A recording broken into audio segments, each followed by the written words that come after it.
welcome you inside the Lewis A. Brown Athletic Center here at Rutgers University, the RAC, and welcome to the Kevin Bannon Show. Hi, everybody. I'm Dave Sims. Thanks for joining us today for our program as we recap the week in Rutgers basketball. And, Coach, not a bad week. 2-0, a couple of wins. Always good to double up on that win column. Absolutely. When you get into February, you want that positive momentum, and to get a couple of wins going into the last 2 weeks here, very important for our young team's morale and psychology. No question about it. Let's revisit these two wins on the Rutgers ledger for this past week. And we start with the Monday game against Albany. And a quick start for the Scarlet Knights. Eugene Dabney finds Dante Jones for the jam and the foul, and Rutgers up 3-0. Albany was a feisty team, just going Division I. It's kind of a strange game to play in February, and it's one of those that scare you because they have nothing to lose. They shoot a ton of threes, but I think our guys did a pretty good job and came out ready to play. Dante Jones, nice job attacking along the baseline there. 14 points in the first half. Well, Dante was sharp all night. He was our most aggressive offensive player, and here you see we get out on the run a little bit, get Rashad Kent involved, who ended up with a double-double. One of their players, the top player, Matt Haggerty, had a good game. He had 12 points in the first half. Big three-pointer right there, but Jones is going to find Kent here for the layup. Yep, we got Rashad involved. Makes us a better team. When we get Rashad scoring around the basket, we get that nice balance that you need. Todd Billett got some room, nailed the three. Rutgers up at the half. He had 8 points, 3 of 4 shooting from long range. Todd's having a great year for us, putting in a lot of minutes, but really playing good basketball. Still in the first half, Salvi, there he is. Joel Salvi makes it a 36-23 Rutgers lead. Now an alley-oop. Todd Billett sets up Dante Jones. You got everything you wanted on the inside. Yeah, it was nice. I mean, to get that blend of getting to the rim, getting a few dunks. We always shoot the three pretty well, so it was a nice balance inside, outside. But you give Albany credit. They hung tough, and I think they're a very well-coached team. So the second half, Rutgers was up 14 at the break. Salvi with the turnaround. He had 14 points on the night. And then Billett's going to penetrate here and sets up Rashad Kent. 51-32 at that point. Billett's doing a great job. You know, he always shoots the three well, but I think as the year's gone on, he's really done a good job attacking the paint and getting everybody involved. Dante Jones with the layup. He finished with 18 points. And off the assist from Jeff Greer, Billett with a three-pointer makes it 62-43. He had 13 points and 7 assists. That was good. You know, the bench gets involved. You see Mike Thompson coming in and putting up a few points for us. And it's really what we wanted with the night. We really wanted to make sure that we played well, that everybody got involved, and that we kept some positive momentum. There you see the final, 79-60. The Scarlet Knights over the Great Danes. Haggerty led the way for Albany with 23. Jones with 18 points and 7 rebounds. Now you had a conference game against the Friars of Providence up at the Civic Center in Providence, Rhode Island. Take a look at some of the highlights from that game. And this was back on the 12th of February. Jeff Greer got things going with a three-pointer to make it 5-2 early on. Big game for us. I mean, we came off a tough loss against Seton Hall. We had to bounce back and go up there. And Providence is a feisty team, a team that had lost a bunch in a row and was desperate for a win. So typical street fight that we expected. We really went after each other pretty good. Here's Aaron Maxey, 14-footer. He had 12 points on the day. Then a good defensive play by Billett blocking Jamal Kama. But Kama stays with it, lays it in 16-11 for Providence. Well, they got off to a good start. That's not really something that we wanted to happen. They were a team struggling with their confidence, and we sleepwalked a bit in the first half and let this team get confident. Luis Flores with a nice penetration to Dabney. Dabney had 8 points on the day, and here's Billett knocking down another three to make it 23-22 Providence. Yeah, we hung in there. You know, the key thing is we weren't playing real well, but we didn't get out of it. We kept ourselves within striking distance all game long. Kareem Shabazz, I tell you what, he can be scary if he gets a little bit stronger. 34-28 Providence. Providence led by 35-30 at the half. Second half, here's Aaron Maxey with the miss. Kama there for the follow. 43-34 Providence. You guys are in a little trouble here. We sure were. I mean, this game was really getting away from us, and I said to the guys, if we could just make a little run here, this is a team that struggles with confidence. They've lost a bunch in a row, and our guys did exactly that. Jones with the jumper. Here's Salvi. He turned out to be your salvation this night. Playing great basketball for us. He's starting to shoot the ball well to go with all the great things he does around the basket. Guys had a lot of free throws down the stretch. Good defense, good hustle for Rutgers. Kareem Wright with a rebound. Dante Jones gets a rebound right here. So there's some big moments for you. The big play, Kareem Wright battling for the ball. He's fouled by Shabazz. Shabazz fouls out. Wright makes his free throws, and you guys go up by 5 at this point. Yeah, it was a big play. Kareem comes off the bench. He's not a guy that's gotten a ton of time. We love his upside. He's going to be a great player for us. And then Salvi down the stretch, a big jumper there, and then a face-up jumper here. Really important as he finished with 17 points and 6 rebounds, and you were up 62-57 under 2 to play. And then Salvi, this is the one that capped it off for you from the corner. Yeah, that was a big shot for us. He's just playing with so much confidence, and we shot our free throws down the stretch, and Joel stepped up, and all of a sudden we go out of there with a win. 69-60 for Rutgers to go 13-10, 5-6 at that point. And some outstanding players during the course of these last couple of games. Look what Salvi's done in terms of not only does he bring energy, but now look at the point and rebound production. Well, you couldn't ask more of a senior. This is a guy, every part of his game has blossomed, and he's doing a great job for us. Dante Jones getting it done as well, 16 points a game, 6 boards, and almost 3 assists.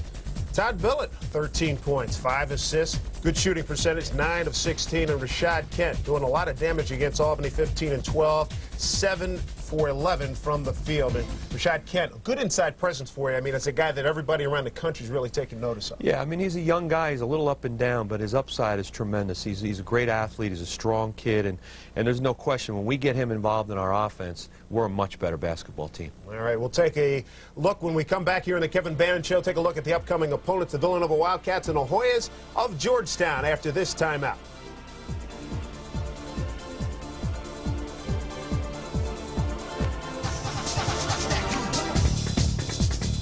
Back, everybody. Time now for Bannon's Breakdown.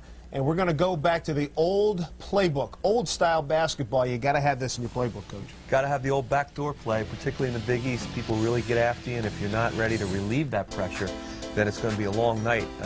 Right here, you got Providence, another aggressive team in our league, and Dante Jones, who draws an awful lot of attention. We got to get that guy an open look, and the best way for us to do it is to flash our big man in Eugene Dabney. You can see how hard Dante's overplayed here. Renardo Brown makes a nice bounce pass. Gene drops a nice bounce pass off, and Dante does a great job of finishing with a dunk. So it's a timing issue, and you got to set it up well. And you see Providence, they're out all over us because they're a very aggressive team. So this works well. It relieves the pressure, and it gets our leading scorer an open look, which he had a hard time doing at times that night. About how many times a game are you able to run something like this? I think you have to, if you really work at it, you can catch people a couple times a game, element of surprise, particularly a team like a Providence who's going to overplay everything that you do. But you do have to kind of snap into it. It's totally a timing thing. Yeah, no question about it. Let's look ahead now on their Rutgers schedule. Up next, Villanova.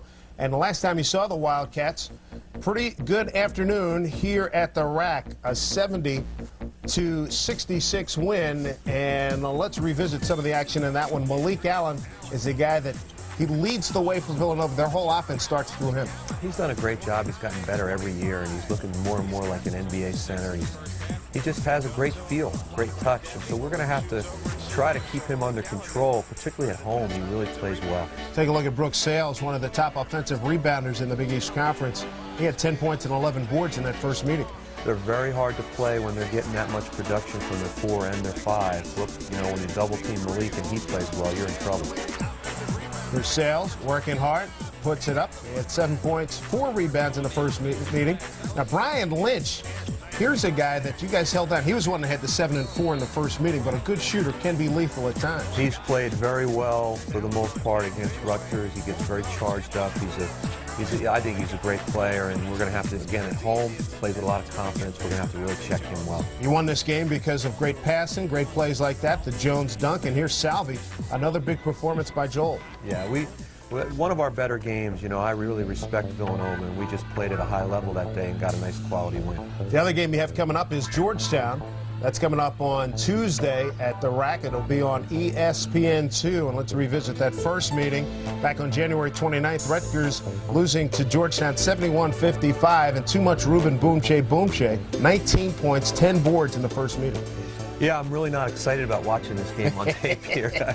We really struggled in this game. I give them a lot of credit. Georgetown played a solid game. Their big guys totally outplayed us around the basket, and they played terrific half-court defense. Jersey guy Anthony Perry had 16 points, had a steal and a layup right here. He's been playing pretty well. Yeah, I mean, he's an active kid, and when he gets out in transition, he's tough to stop. He had a very good game against us. Now here's a guy that's a surprise. Lee Scruggs, number 45, 10 points, 5 rebounds, and he hadn't been playing a lot until this point. Yeah, well, that's always disturbing when, you know, somebody has a highlight game against you, and we've got to find a way to keep him under control. He hit some tough shots, and for whatever reason, he really played with confidence that game. Kevin Braswell, always important to the Hoya attack. He had 6 points, 9 assists in that first go-round.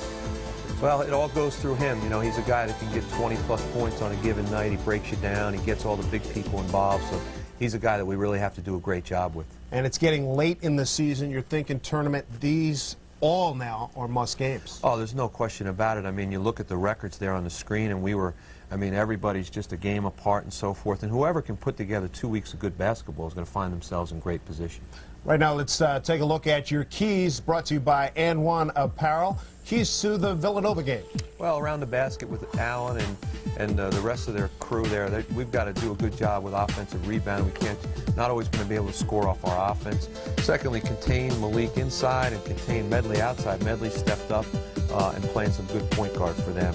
And lastly, we just have to do a good job with their defenses. They'll switch defenses on you, and if you don't react well, you'll find yourself in a rut. So, good team. I think this is going to be a great basketball game. All right, and some keys for the Georgetown Hoyas. Well, it all starts, I mean, you could put this down every year, no matter what Hoya team you're playing. Right. You know, they get after you in a variety of ways, but take care of the basketball because they're going to be aggressive.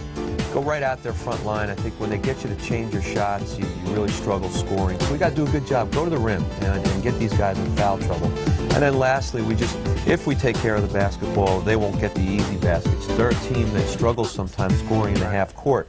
So if we can not, turn the ball over and make them score off their half-court sets, we'll have a much better chance of winning. All right, there you have it, a look at upcoming games. When we come back, one of the great stars of Rutgers past, Abdel Anderson, joins us. We'll talk to him in a moment here on The Kevin Bannon Show.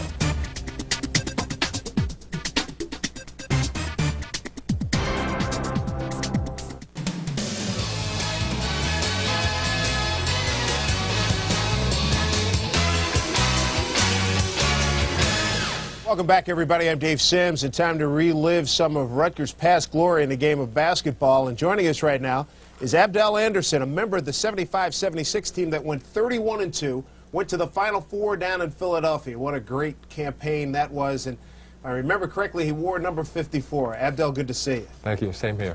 Tell us, first of all, tell the fans what you're doing these days. Well, right now I work for the Union County Prosecutor's Office. I'm a sergeant of detectives there. And I've been in now for about 16 years, and everything's going well. Good for you. And Kevin, you'd love to have somebody like this fill in the lane for you right now, right? We were just saying his shot didn't look pretty, but boy, did it go in all the time. We could definitely, and he was a great finisher. Yeah. I mean, very important piece of the puzzle of that great team. Abdel, when you think back to that team, what are a couple things that jump out at you about that great season that you had? Well, some of the things that I think about quite often is the camaraderie that we all had for one another. During our practices, a lot of times we were at odds with one another. Practices were brutal to the point of people being thrown out of practice, but when we played the opponents, no one can come between us. I mean, we were a family, and we just went out on the court and did what we had to do because we had pride. No kidding. A lot of pride. When did things really take off for you? Well, I think, at least as far as I'm concerned, when we got to around our 12th game without a loss, at that point, I started thinking, like, hey, we have something here. I mean, can we keep going at this pace? Can we keep beating teams the way we're beating them? And it just, one of those things at that point, I said, hey, we can keep doing this. Not bad.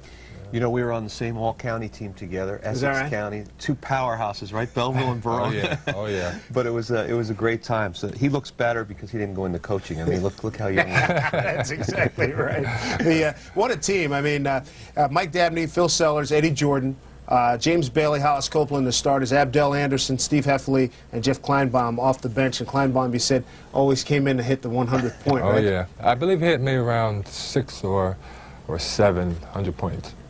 That's not bad. And this was in the days when you guys played at the barn, what, about 3,200 strong, right? Sure. The barn and no shot clock. So, and, we averaged, I think at the time, about maybe 93, 94 points a game and without a shot clock. So that was pretty outstanding. Without a shot clock. Good point. Let's take a look at some of Abdel's achievements in his career, 10th on the all-time scoring list, almost 1,500 points, postseason every year, and Rutgers a combined 95 and 28 in his 4-season. That's the best 4-season mark in school history. Now, you've been to the rack when it's packed and loud. Oh, yeah. Can it compare to the barn? Because I hear stories about the barn that are... Well, the barn was very intimidating. For one thing, the fans, pretty much like here, too, were on top of you. And when it got good and loud, paint chips would start falling off the ceiling.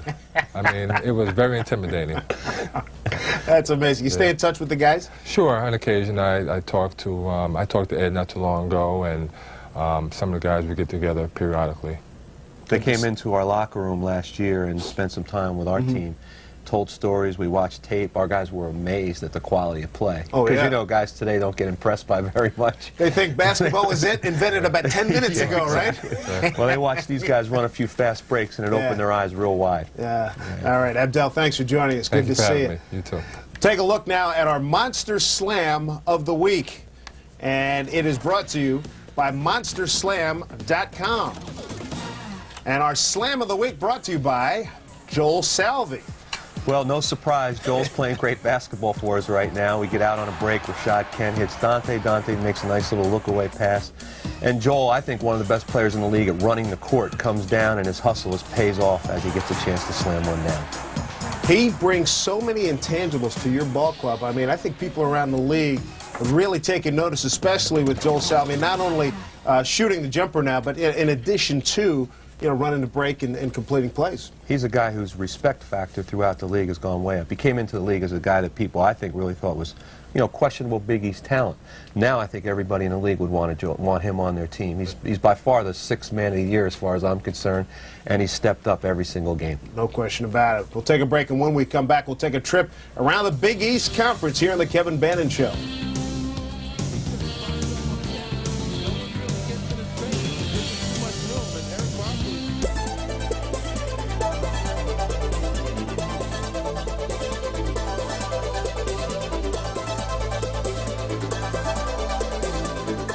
Time now for a trip around the Big East Conference, and it's brought to you by the good folks at New Jersey Transit.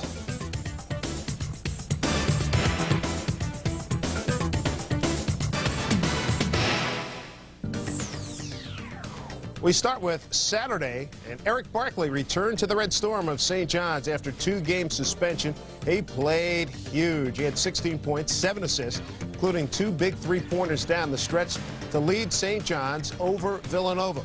Now, the Wildcats had a chance to tie the game late, but Anthony Glover ties up Gary Buchanan and allows the Red Storm to hold on for the win. Move to Sunday. Syracuse Orangemen, they break their 2-game losing streak with a 71-67 win over UCLA. California native Jason Hart, big afternoon, 18 points, 7 assists to lift the Orangemen to their 20th win of the season. Now, Hart came up with the steal late in the game right here to preserve the win for the Orange. Syracuse had lost 2 in a row after a perfect 19-0 start. How about Monday? The Meadowlands, UConn holds Seton Hall to 38% shooting from the field and play tenacious defense to get back on the winning track. Albert Mooring, 17 points, helped pace UConn. Kevin Freeman, Khalid El-Amin, and Aju Dang combined for 15 points in a 15-2 run to grab control of this game. With the victory, the Huskies improved to 18-6 overall and 7-4 in the conference.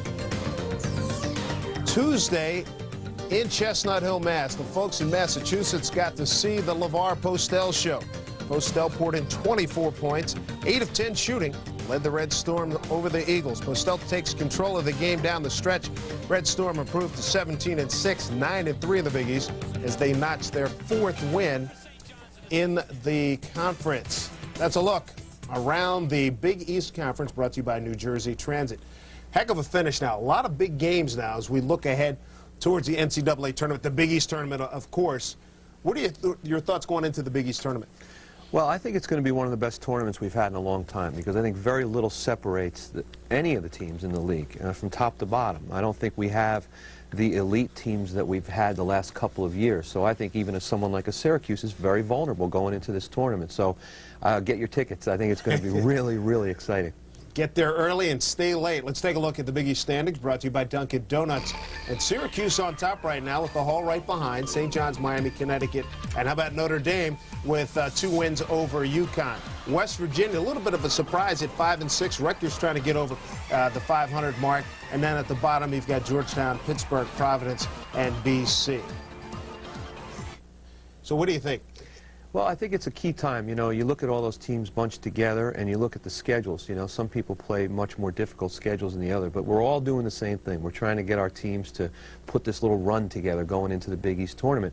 And even someone like ourselves all the way through, if you can do that, win the majority of your games, get on a positive flow going into the tournament, there's a postseason berth sitting there looking you in the eye. Gotta have it. I know last year you got so close. This year you want to get over the hump. We'll be back to wrap things up right after these messages.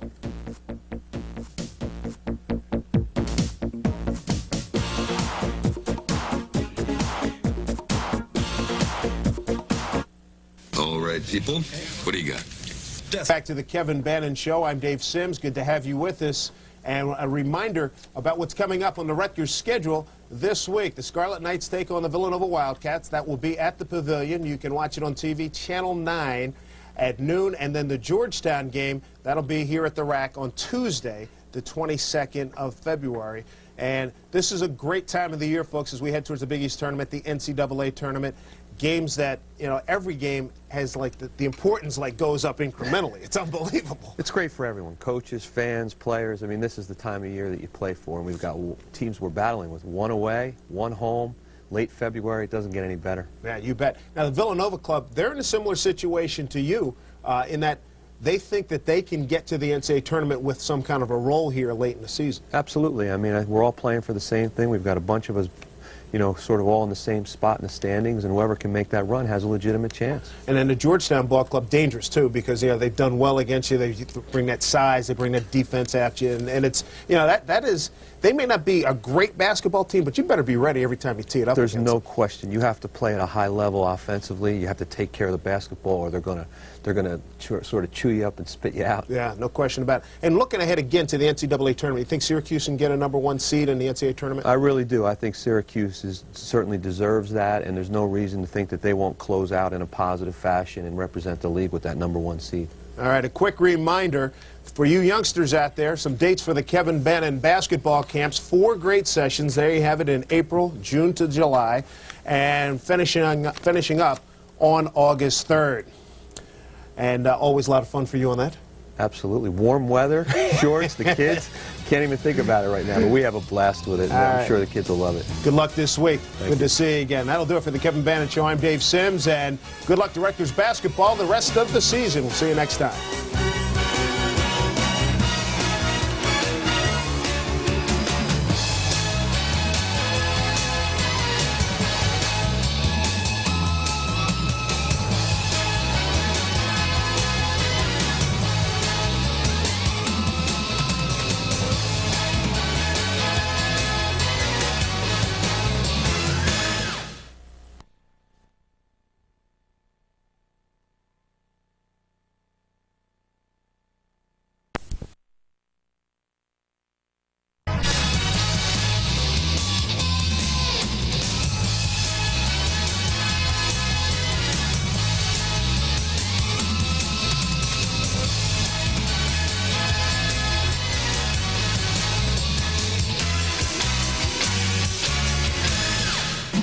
Monday, the Rack should be rocking with UConn coming to town. And the Scarlet Knights hope to give them the same treatment they gave Georgetown.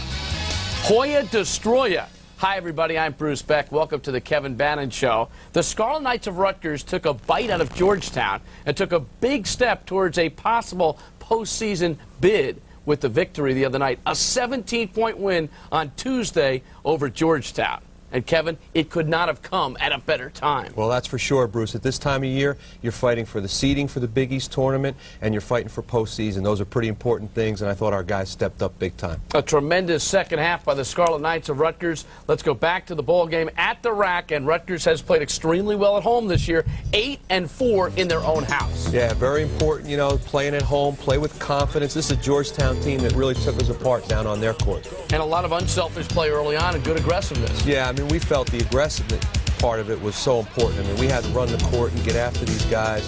That's Georgetown's trademark, and we felt that was the first thing we had to address in this game. Joel Salvi pulls up with a jumper. You know, we talked early in the year. Wow. But now it's almost status quo.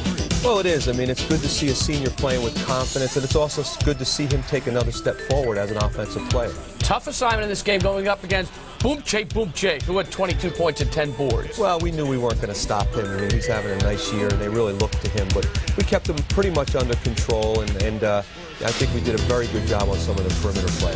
Lou Flores contributing nicely with 9. Yeah, well, I thought one of the real keys to this game was bench play, and I thought Lou, right at the top of the list, played a real strong, confident game for us. Rutgers up by 3 early on. Again, moving the ball well, and I like when this guy comes around, Mike Thompson. Yeah, Mike's coming on just like Lou is, and right there, Rashad made a great decision. Try not to go up against a double team, dish it off, and Mike made a great shot. Billett was 6 for 12 from the field. Rutgers with the lead at the half, 34-31. Second half, coach, a great run, 21-6. Yeah, one of our best halves of basketball this year. I thought we just really came out focused. We understood what was on the line in this game, and I thought our kids really got the job done. Greer nailing a 3. Rutgers in the second half up by 10.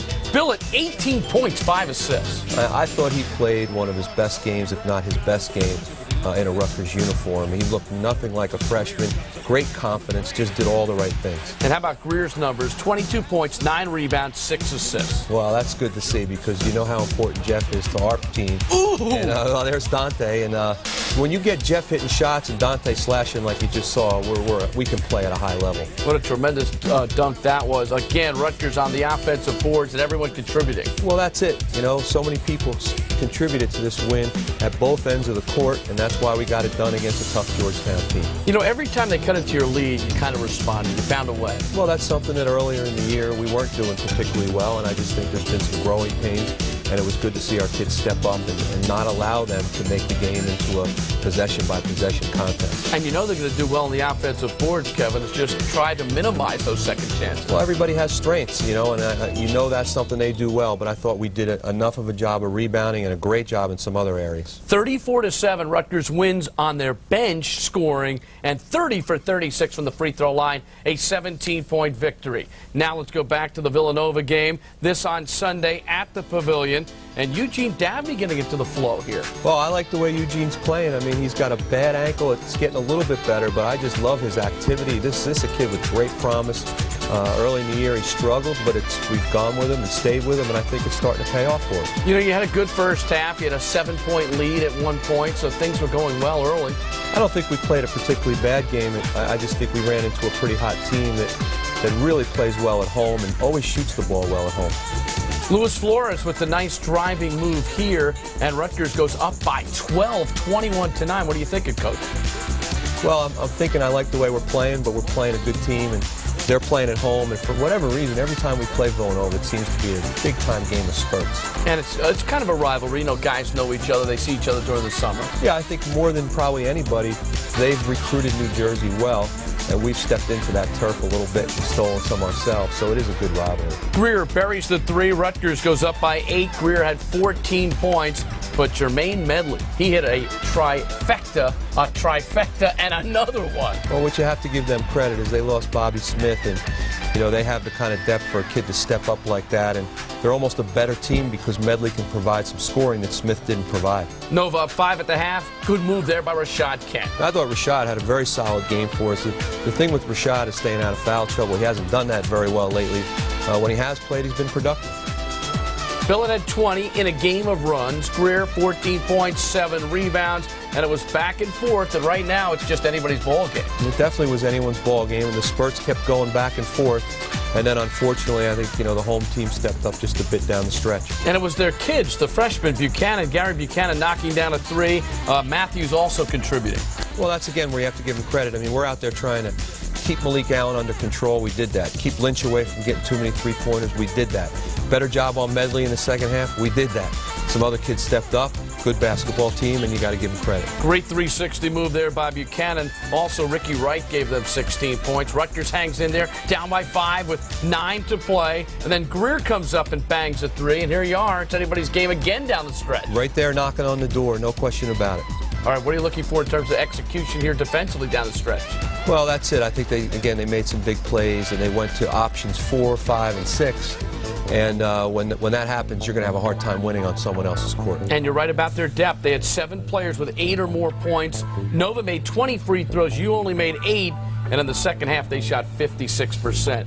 Here's a look at some of the standouts from this past week. Jeff Greer, he's really coming on, Coach. Well, there couldn't be better timing for that. Jeff's been up and down all year. Love to see him finish in a flurry. Billett is scoring in a big way. 19 points over the last 2 ball games. Not just Rutgers, it's everybody right now. You've got some teams that are pretty hot. Everybody's trying to battle for position here a little bit. And every game it becomes a war, and it's really life in the Big East. It's very difficult. A very good win and not a bad loss. Well, all losses are bad, but okay. I'd say it's a great win for Come on, you got to put it in perspective. We'll take a short break, and we'll look ahead to the UConn Huskies. Stay with us on the Kevin Bannon Show.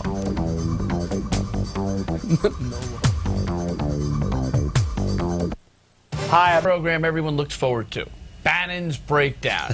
Kev, let's talk about your offensive execution. It's really great individual plays, sets up an easy hoop. Well, sure. I mean, you do X's and O's, you set up plays, but players make plays, and this is a classic example of guys just doing the right thing and not necessarily running an offense. So it starts out with Dante. The team has very good spacing, and that's important.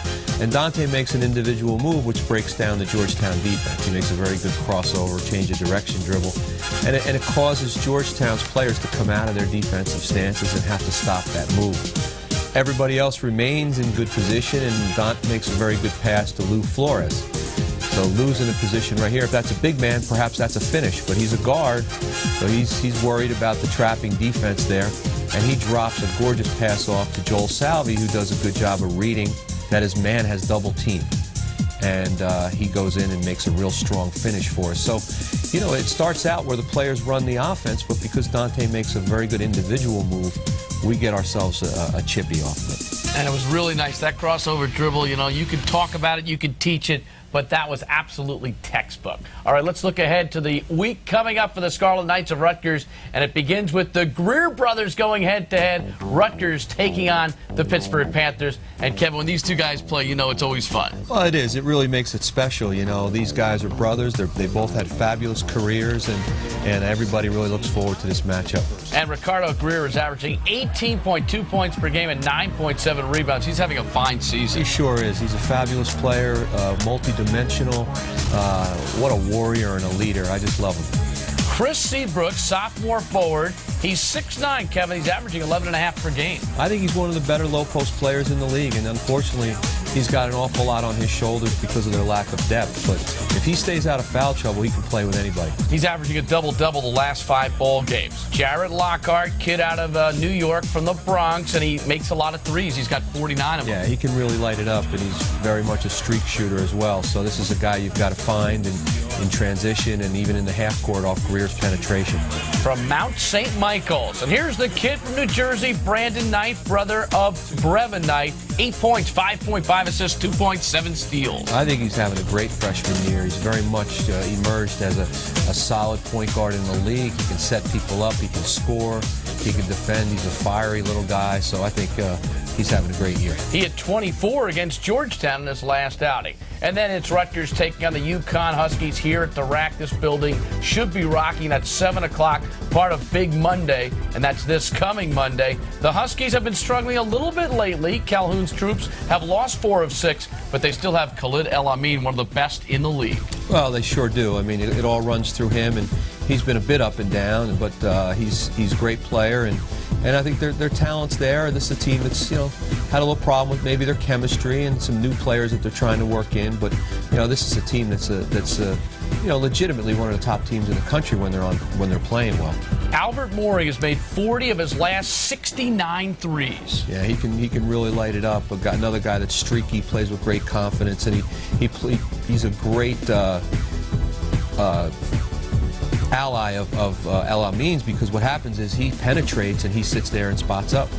Kevin Freeman, we know about Kevin, 1,370 career points, a big part of the team last year. You got to love Kevin Freeman. He lets it all hang out, and he's expanded his game as well. So this is a very physical team, a team that gives us a lot of matchup problems. Jake Voskuhl, 126 starts in 4 years, a staple inside, 6'11", 245, and obviously one of the key components to that attack. This team's got a lot of weapons, so let's go back, first of all, to the keys, and let's go back to the Pittsburgh game.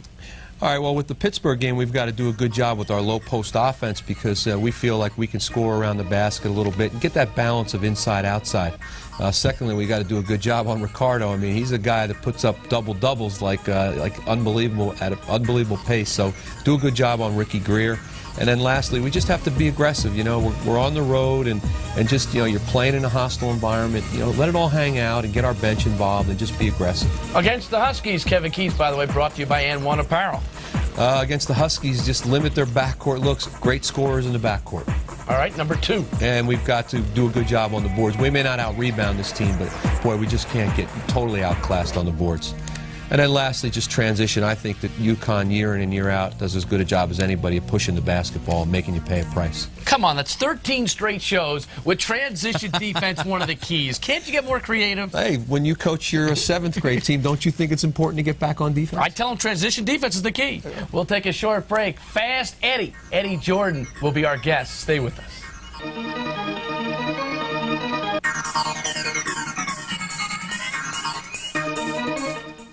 And sponsored by Meadowlands Racetrack, home of the world's greatest harness action.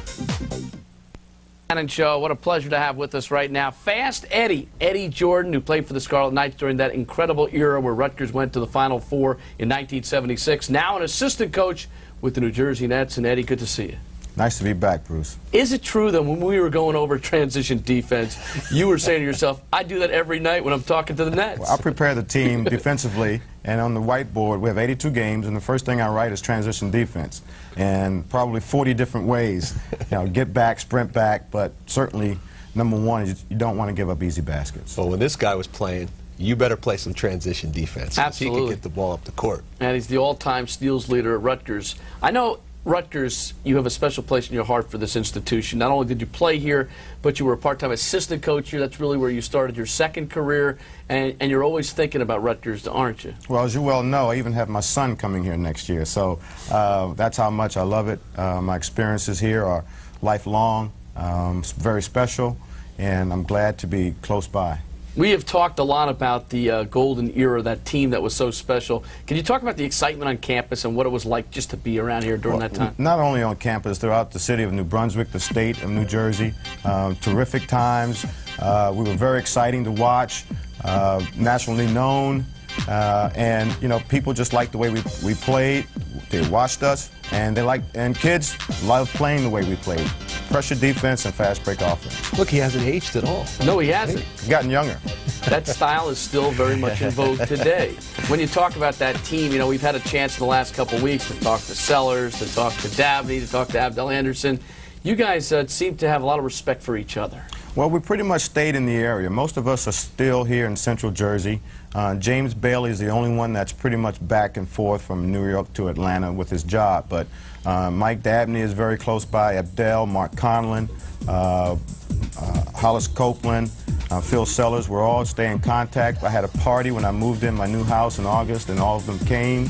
I don't know how we left, but they all came at my party. But we certainly had a bond then, and certainly now. Kevin, when you see a team that played as unselfishly as they did, it seems to continue on into life in a big way. Well, I think that's something that as a coach you preach to your guys all the time. I mean, I think you just can't, you might not love each other into the sense that you're going to be best friends, but I think when you have a chemistry on the court, you can't help but have that off the court. I think it's very difficult to just walk off if you either care about a person or you don't. And this is a team that clearly was unselfish, and they all just did what they had to do. Even Phil passed the ball once in a while, right? When he was in trouble. Eddie, your style of play was to give the ball up. If you're free, pull up for the J, but you were always thinking about your teammates first, correct? Well, I always thought that defense created our offense, and I was the first to tell you that I wasn't a very special offensive player one-on-one. I thought my defense was my strength, and that's how I scored. You know, even today I'll say I made more layups than jump shots, and it certainly was a very exciting way to play. And that's how I grew up. We were down there in Greensboro that year when you were the East Regional MVP, so you found ways to put the ball in the hoop anyway. What about coaching? Did you think about coaching back then? Did you say, someday I'd like to give back? Well, you know, Bruce, I thought about, and I even wanted to coach when I first joined my junior high school team back in 1969 when I was a 9th grader. I was brought up in the tough next section of Washington, D.C., Southeast, and I saw the impact our coach had on real tough kids and the discipline he gave them, the structure, how we bonded together. Like Kevin said, there's a special bond. And I said, you know, if I can make an impact on kids' lives or young men's lives, that's what I wanted to do. And, nice. And even before I thought I could play at the highest level, I wanted to coach even at the high school level. And I got lucky to play with a good team in high school and college, and finally end up with the Lakers, and people thought I was pretty good, I guess. NBA champion, right? That's right. Got the NBA ring. That's something to be proud of. And here's a look at the Jordan journey, which shows you hit the high note in a lot of different places. On the all-time scoring list here, you had over 1,500 points. Steals and assists, #1 all-time at Rutgers. There's that championship ring we talked about in '82, and as an assistant coach and a head coach with the Kings. Ed, would you like to be a head coach again, or would you hope to get that opportunity? No, certainly I would like to be a head coach again. I love the NBA level. It's pure basketball. Guys who get to that level are special players, special people. There are challenges every day with them, though, and that's what's exciting. We all know, but getting to the highest level is the ultimate, and when I was here with the Final Four, that was a special feeling for me and accomplishment. So I certainly would like to be a head coach again in the NBA. It was fun watching you play as a little kid, Eddie, I'll tell you. And we certainly wish you the best. It's great to see you, and we hope the Nets continue to get things going here in the second half. Thanks, Bruce. Good luck. Thanks. All right, we'll take a short break. More coming up on the Kevin Bannon Show. We'll go around the Big East when we come back.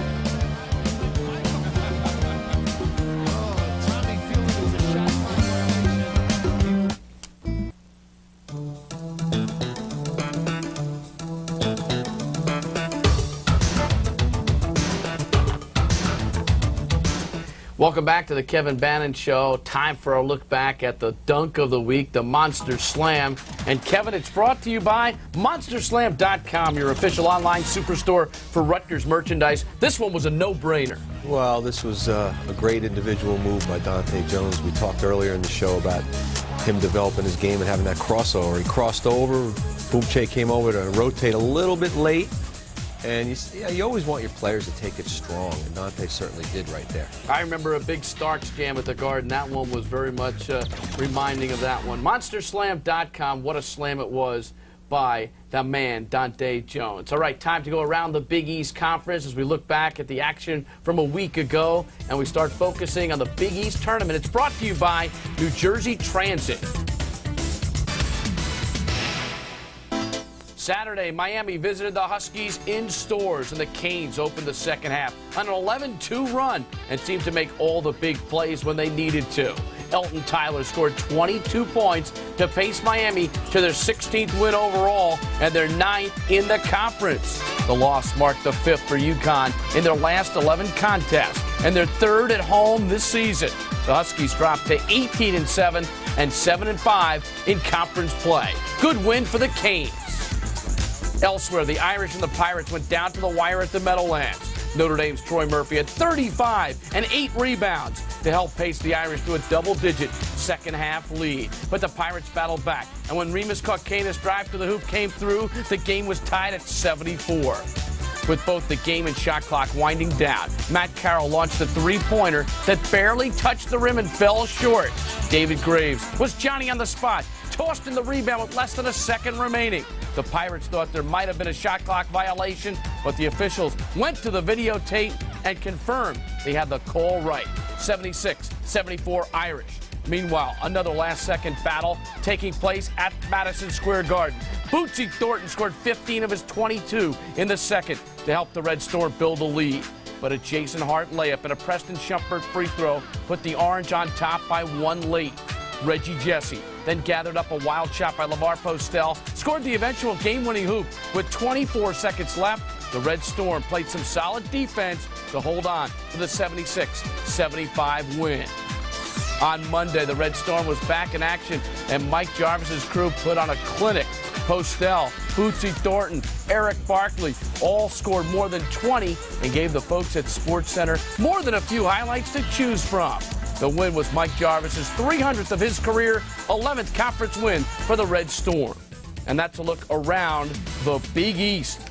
Exciting basketball. As we go to break, here's a look at conference standings brought to you by Dunkin' Donuts. We're coming right back.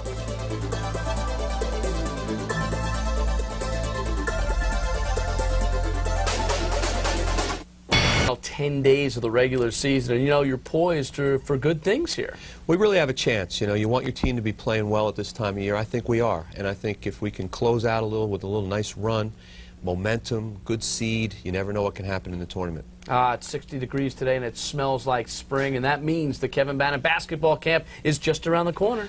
Well, it is, and it's a lot of fun, and I know the kids really enjoy it. It's something that I take an awful lot of pride in, and it's just, great sessions. I need some work in that fundamentals clinic. Don't forget the Kevin Bannon Charity Golf Classic coming up on May the 8th, and I know you've talked about doing something like this for a long time. Yeah, this is something that I've always wanted to do, and we're finally doing it. We put together a great committee, and we have our first cause that we'd like to support, the Institute for Children with Cancer and Blood Disorders right at Robert Wood Johnson Hospital. It's a wonderful cause, and finally I'm putting my foot forward and getting it done, and we're going to raise tons of money, and we're going to have lots of fun. When you're benefiting kids, that's what it's all about. Yep, and the low handicappers like yourself have to show up. I have the sticks, and I'm ready to travel. Let's do it. Let's do it. That's it for the Kevin Bannon Show. See you next week, everybody.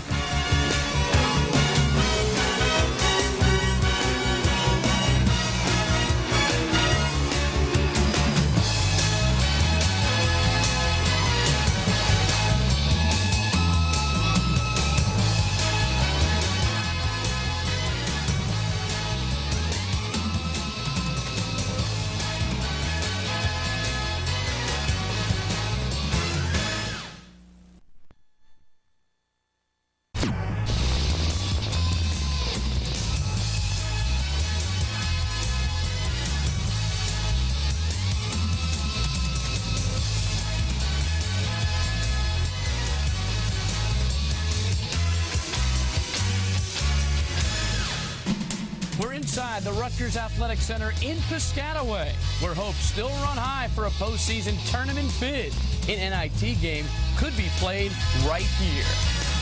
Hi, everybody. I'm Bruce Beck. Welcome to the Kevin Bannon Show. 28 games down, 1 game to go. Scarlet Knights of Rutgers look to finish above 500, do very well in the Big East Conference Tournament, and secure an NIT bid in the postseason. Kevin, I'll tell you, we've played a long season, but there's still a lot in the line for your ball club.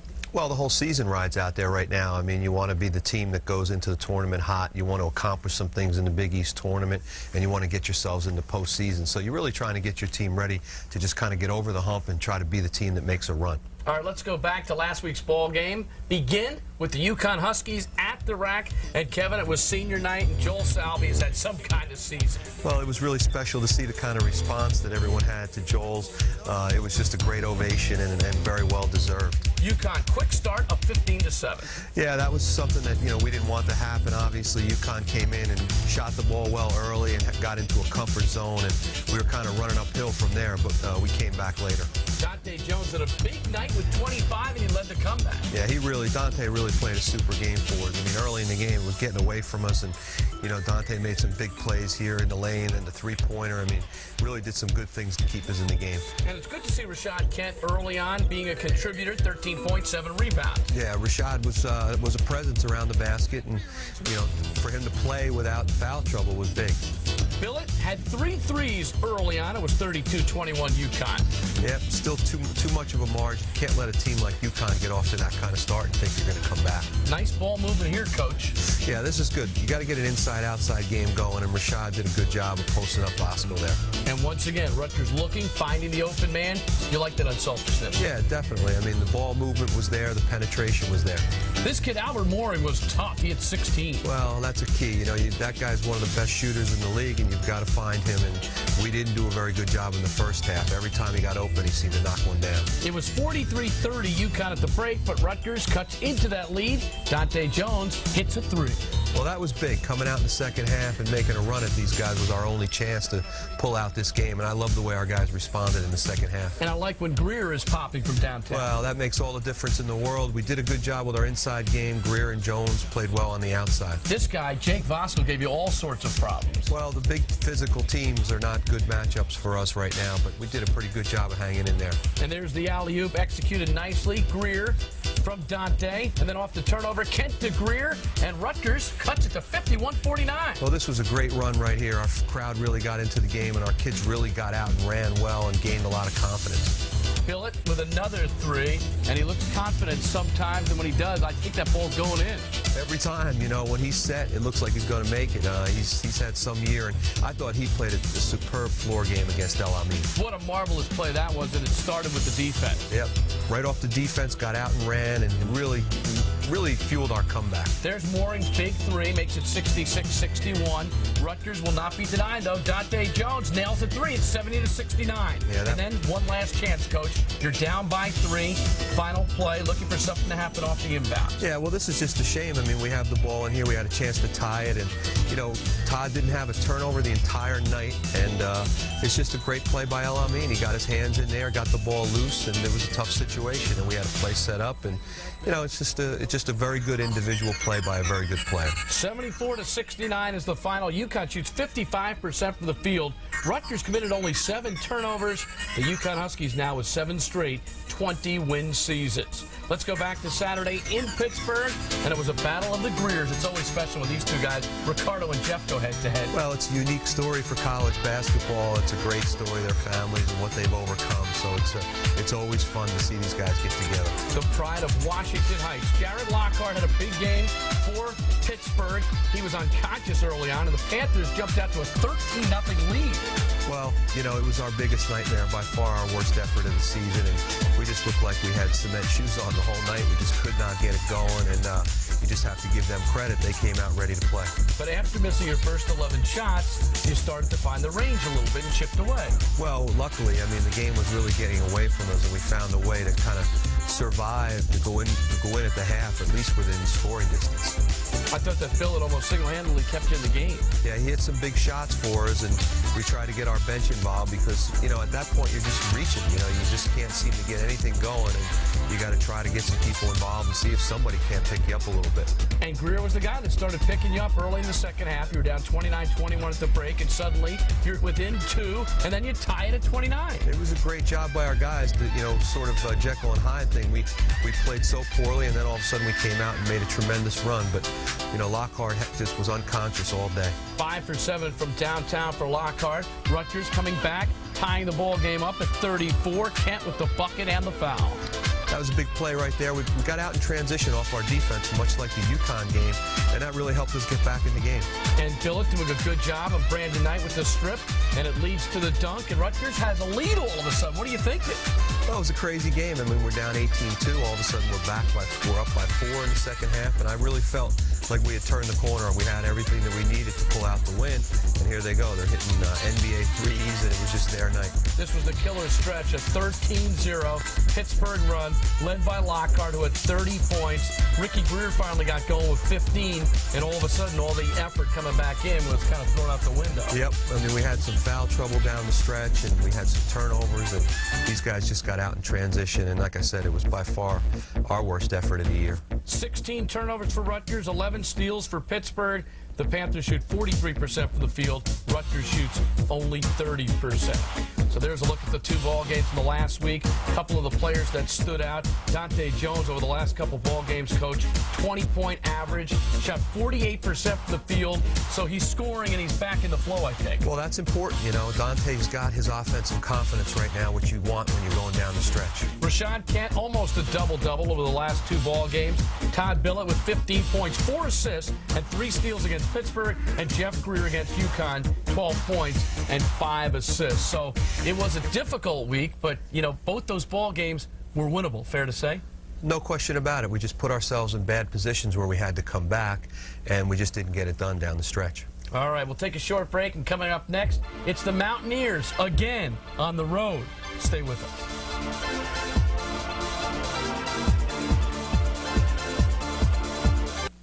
Welcome back, everybody. It's time for Bannon's Breakdown. And Kevin, when we look back at this particular play, I think one of the nice things about this team this year is the unselfishness. A lot of easy baskets when they find the open man. Yeah, I don't think there's any question. These guys really look for each other, and sometimes when somebody makes a good individual play, they share the ball and get somebody an even better basket. And this is a classic example because it starts out with a set play and they're running within the structure of our offense, but we break free and somebody gets a layup off of it. Here we run Jeff Greer off a couple of screens. Rashad Kent screens the ball, and we're going to run a little pick and roll with a staggered screen away for Todd Billett. And right here, we just make a good individual play. Double team goes on Jeff Greer. Rashad does what he's supposed to do and rolls. And then Jeff Greer does a very good job of getting him the ball. UConn does a good job because their defense rotates to stop the easy basket by Rashad, but not all of them rotate. And Rashad makes a very good pass to Joel Salvi for a dunk. You know, it looks so easy, and you say, why can't you do this all the time? But it just doesn't always present itself. No, I mean, right there, had Khalid El Amin rotated down on Joel Salvi, then we would have had an open three for Todd Billett. The bottom line is passing the ball well and making strong plays and looking for the open man. This time, the open man is a dunk, Joel Salvi. That is a nice percentage shot, too, you know? Well, yeah, we wish we had some more of those.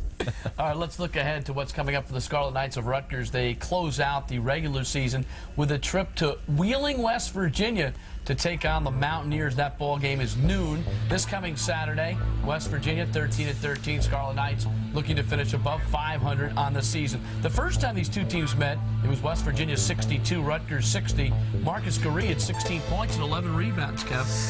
I think he's a first-team all-conference player, certainly one of the premier players, and really a pro prospect. He's a guy that can hit threes and he scores around the basket.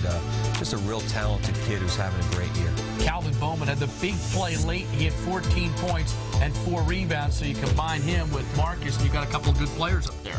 One of the better front lines, I think, in the league. The kid Moss off the bench is really starting to rebound and score. But Calvin Bowman has been a great pickup for them. He sat out last year. He's a New York City kid, and he's really got a little knack for scoring around the basket. So they've got nice size, scoring ability, and so forth. So it's a front line to contend with, that's for sure. And here's Armstead with 13 points against you in the first meeting. Their guards are feisty. Armstead can shoot that three, and he's very aggressive, and he's a guy that is very streaky. If he gets it going, you really got to keep your eye on him. And you talked about Moss in the first meeting. He had a double-double, 10 points, 11 boards. Yeah, him coming on just gives him a big-time front line. When you add one more guy to Bowman and Goree, a lot to be contended with. I know you weren't happy with this first ball game, a game that you felt you could have won, so now you've got a chance for a little revenge. Let's talk about the keys to this game, what you have to do to turn the tides. Well, I mean, I think the first thing we have to do is control the glass. I mean, they're such a big team that, you know, we have to find a way to get in there and sort of gang rebound, you know. The next thing we have to do is attack their defense. They extend and do some things, but don't fall in love with the jump shot. We got to get a little inside-outside attack. And then I think the last thing is to contain Lyles. He's not a huge scorer, but when he breaks you down off the dribble and he pushes the tempo of the game, it makes all their inside guys better players. Kevin Keys brought to you by N1. No transition defense. I was just going to say amazed. that. Well, you know, you gave me heat last week, so I had to change it up a little bit. You better call Eddie Jordan at home. He's not going to be happy about this. All right, we'll take a short business break. More coming up on the Kevin Bannon Show in a moment.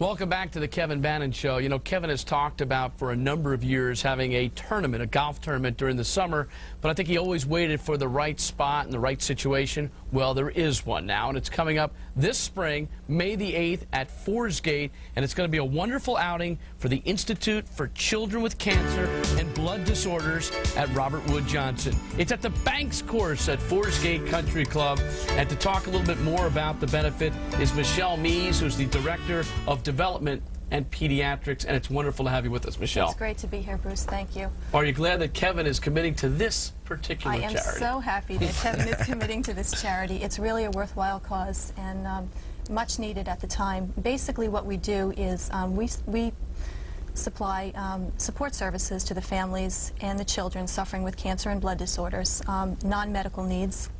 So we give the kids tutors, counseling, child life specialists. We put a big Christmas party on for them. We send them to camp. We have an emergency fund where we pay bills, anything from a mortgage to buying an air conditioner for a family. We bought one family a car, and the money from this tournament will go for those families. We treat approximately 600 children in the state of New Jersey, and we treat mothers, fathers, not only the children themselves. We take care of the whole family. Kevin, are you pleased that you're involved with kids in this particular charity? Absolutely. I mean, this was something that we really thought a lot about, and I can't tell you how many people have stepped up to the plate. This is going to raise an awful lot of money, and this is the perfect charity to be involved with. I mean, the more I learn about it, the more I just feel so good about where we are and what we can do for this organization. Michelle, I have 2 healthy kids. You have 2 healthy kids. I think we're more focused sometimes on wanting to help when we realize how blessed we've been. Absolutely, especially with these children. You have to realize that when you have a child who is sick, you usually have in today's society a 2-income family. And when that happens, the mom or the dad, either one has to stay there at the hospital and be with the child, so they're on family leave or they have to leave their jobs. And they're one paycheck away from debt. And insurance bills come in and they need to be paid, and the Institute for Children really comes in and supports the family. There's support for the whole family here, because when one child is hit with cancer, everyone is affected in the whole family. Exactly. Children need counseling, the siblings, the parents. We're in the process right now of renovating a house on Somerset Street, which is going to be a place of respite for the family. So while the children are in the hospital, mom can go over to the house and cook a meal and bring it to the child, or siblings can go over to the house. They can do laundry, take a shower. The family really needs to be taken care of because the doctors are taking care of the kid. You know, Kev, you've always talked about doing something like this, and it sounds like this was one where you had to say yes. It was a no-brainer. It was a no-brainer. I mean, just when you think about the people that in your everyday life, that if you all got together, what you could do to help an organization like this, and you just sit there and you look down the Rolodex of the people, the connections you made, and it's going to sell out. I mean, I hope people that are interested will get involved early. There's volunteers that we need for the day. It's going to be a wonderful dinner that night. We're going to make an awful lot of money, and again, we're just so happy to be able to help kids in this situation. It's going to be a fun day. And Michelle, do you play golf? I don't play golf. I don't have the time. From what I understand, it takes a lot of time to practice. So you have to be committed. But I will be there at the dinner. I can promise you that. We really want you to be there and be involved. It's going to be a fun day, and I was just hoping you could beat Bruce, because I can't. So no. Well, maybe if I take a couple lessons next year, I can beat Bruce. Bannon's one of the great slicers I've ever seen. Here we go. It's coming up on May the 8th once again. Mark your calendar. Forest Gate Country Club, the Banks Course in Jamesburg, New Jersey. For more information, the number is 732-499-2230. Michelle, you're the widow of Tom Mees, who many of us feel blessed that we had an opportunity to know. Thank you. So we're thinking of you all the time, and we wish you the best always. Thank you very much. All right, Kev, Thanks for being here. My pleasure. Kev, let's talk a little bit now about the Monster Slam. An easy transition for me. The Monster Slam of the week, and we go back to the ball game where once again one of your guys rises to the fore. It's Joel Salvi starting it this time. MonsterSlam.com Slam of the week. Coach, take us through it. Well, here we have a play with Joel making just a great individual block on a big guy, and a terrific pass by Todd out to Dante. I mean, that's what you want. You want defense to create offense, and Joel starts it all with a great block. MonsterSlam.com, the official online superstore for Rutgers merchandise. And here it is once again, Salvi. He's usually finishing it, but this time he triggers it. Yeah, absolutely. And Todd Billett made a beautiful pass over the top, and Dante's only too happy to finish it. All right, MonsterSlam.com Slam of the week. Thanks for helping me with the transitions. I mean, this is one of the aspects that you're very smooth on. Beck, we've been doing this too long. Can you tell the season's winding down? I think so. We're running out of material. We've got only one game left in the regular season. Then we get into the tournament. We'll take a short break. We'll go around the Big East when we come back.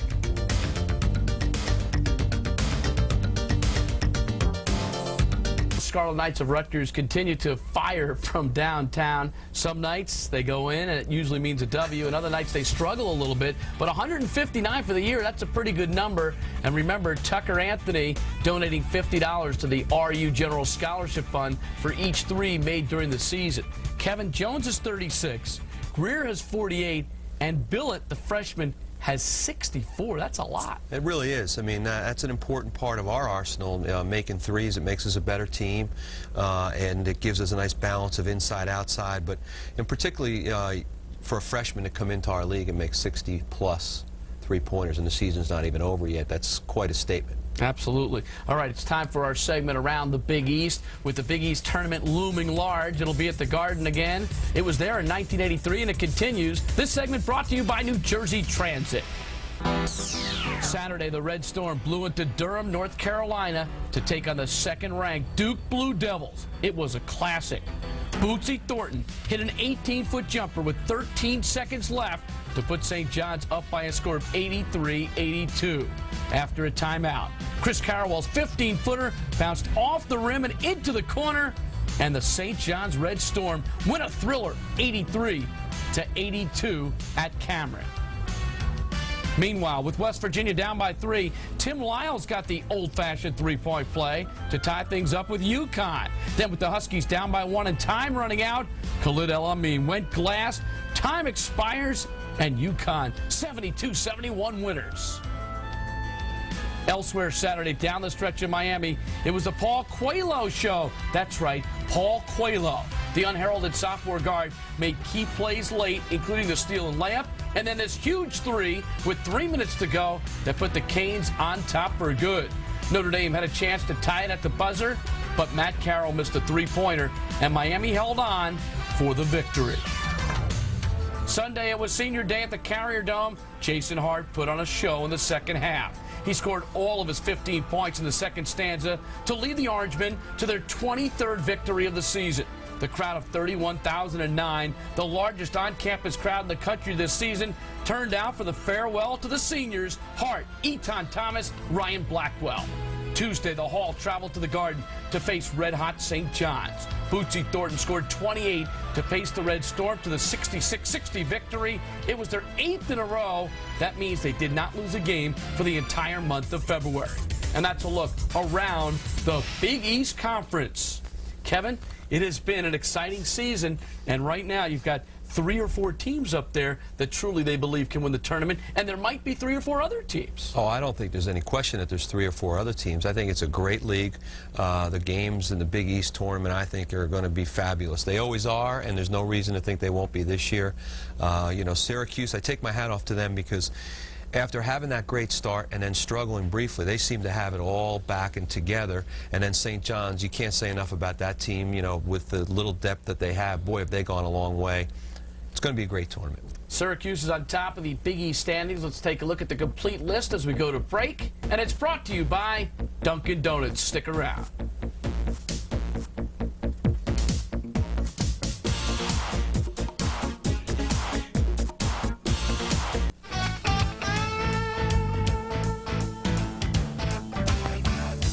You know, when you think about it, Rutgers has played a lot of close games this year, 12 to be exact, Kevin. Would you like to have some of those games back? Yeah, there's no question we'd like to have some of them back. I mean, I think it's good news, bad news. It's a good thing with a very young team in a league with a lot of good veteran players that we were as competitive as we were. It's a bad thing that, particularly later in the year, that we didn't find a way to win some of those. All right, final weekend of the regular season of the Big East, and Rutgers concludes things with the Mountaineers of West Virginia in Wheeling, West Virginia. That ball game, noon, this coming Saturday. How important is it to finish the regular season with a W? Yeah, it's very important. I mean, the seeds in the Big East tournament, that game has a lot of significance. And then overall, you just want to play well. You want to win a road game and have a little momentum going into the tournament. All right, don't forget the Kevin Bannon basketball camps are coming up this spring. It all concludes with the team camp July 30th through August 3rd. And for more information, call 732-445-4291. Next week, because of the Big East tournament, note the different starting times for the Kevin Bannon Show, 6 and 11:30 on CN8, 11 p.m. on MSG. So, Coach, this is it. Final weekend or two. Good luck to you. Come out strong, will you? Thanks, Bruce. All right, that's it for the Kevin Bannon Show. See you next week, everybody.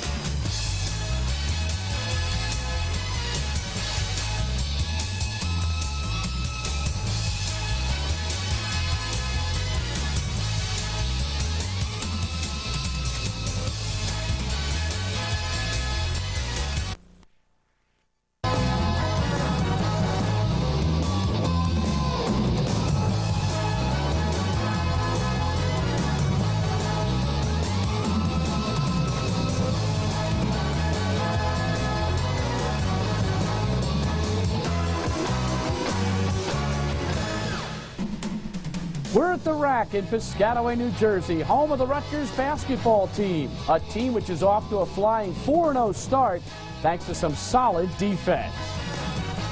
Hello again, everyone. I'm Bruce Beck. Welcome to the Kevin Bannon Show. Well, it's the start of a new basketball season and our first show of the year. We'll be with you right through March Madness as we offer insight, analysis, perspective, highlights, and much more.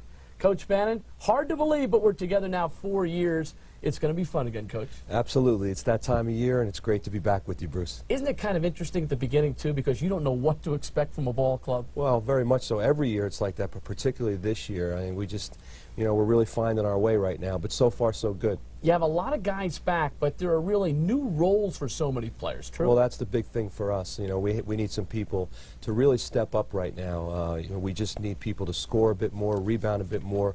Some fellows that came off the bench are going to have to play more productive roles. So we're really, it's a key preseason for us heading into the Big East. All right, let's catch up on what has transpired thus far. We pick it up with the opening game of the year, Rutgers taking on Fairleigh Dickinson at the Rack. This ball game on Sunday, November 19th. And, Coach, this one was nip and tuck all the way. It sure was. FDU came in our gym, and they really played a good game. They played some junk defenses and really made us struggle, but our guys found a way. Rashad Kent is off to a very solid start. Are you pleased with his progress? Absolutely. Right at the top of the list. I mean, he's been just about a double-double in every game, and staying out of foul trouble and just playing great basketball for us. Nice passing here. This has got to be a key for your club this year. Yeah, I think our interior play is much improved. We have a couple guys that can play down there, and one of the things they do is defend and pass the ball well to each other. You're down at this point 39-34. First game of the year. It's got to be uneasy. It sure was. I mean, again, we were a little tight, and the kids hung in there. I give them credit because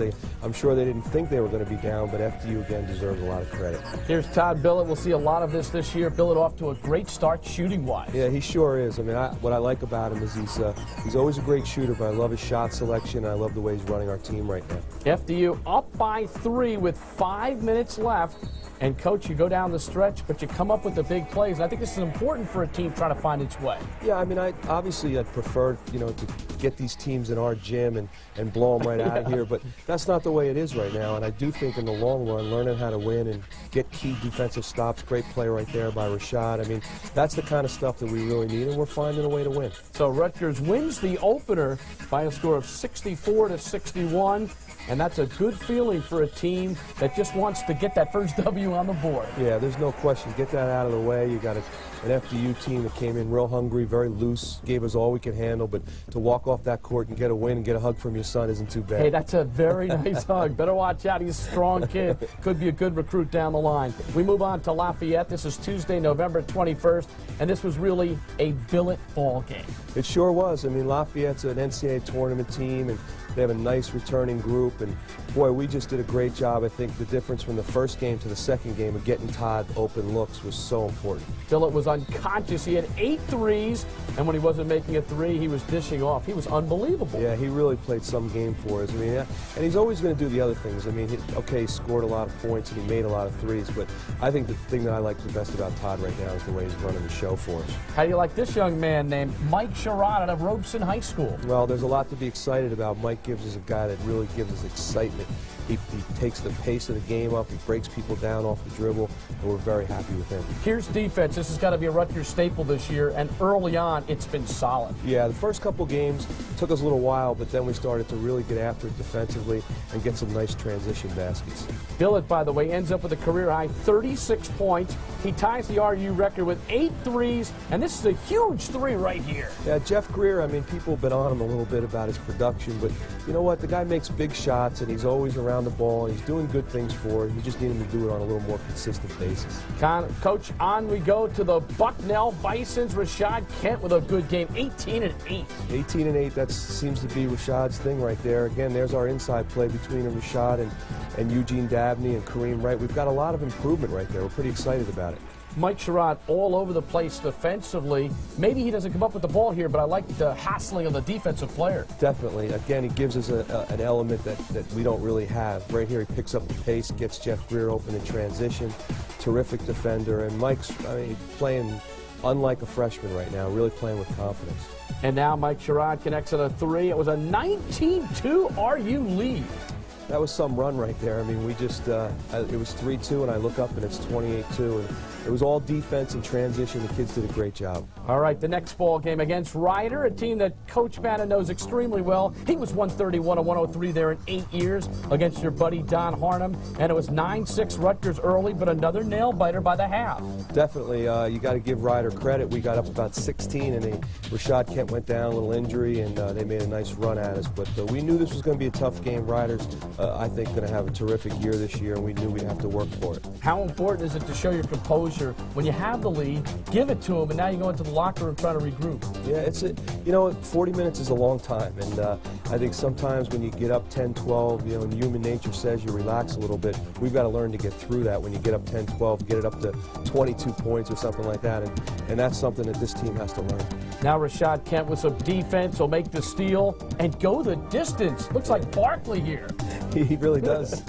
He had some game. Mario Porter's a terrific player for Ryder, and Rashad did as good a job as I've seen done on Mario. You got Greer going offensively. He had a great game for us. He was all over the court. Got out in transition, hit a couple of threes, rebounded. He really played some game for us. 17 for Greer. Knocks down the baseline jumper here. Rutgers wins at 66-53. They shoot 50% from the field, 4 from 7 from downtown. So here's the numbers, Kevin, after 4 games. I got to like those defensive field goal percentage stats. Yeah, that's a big thing. Control the things that you can control. I think right now we are a good defensive team that will even get better.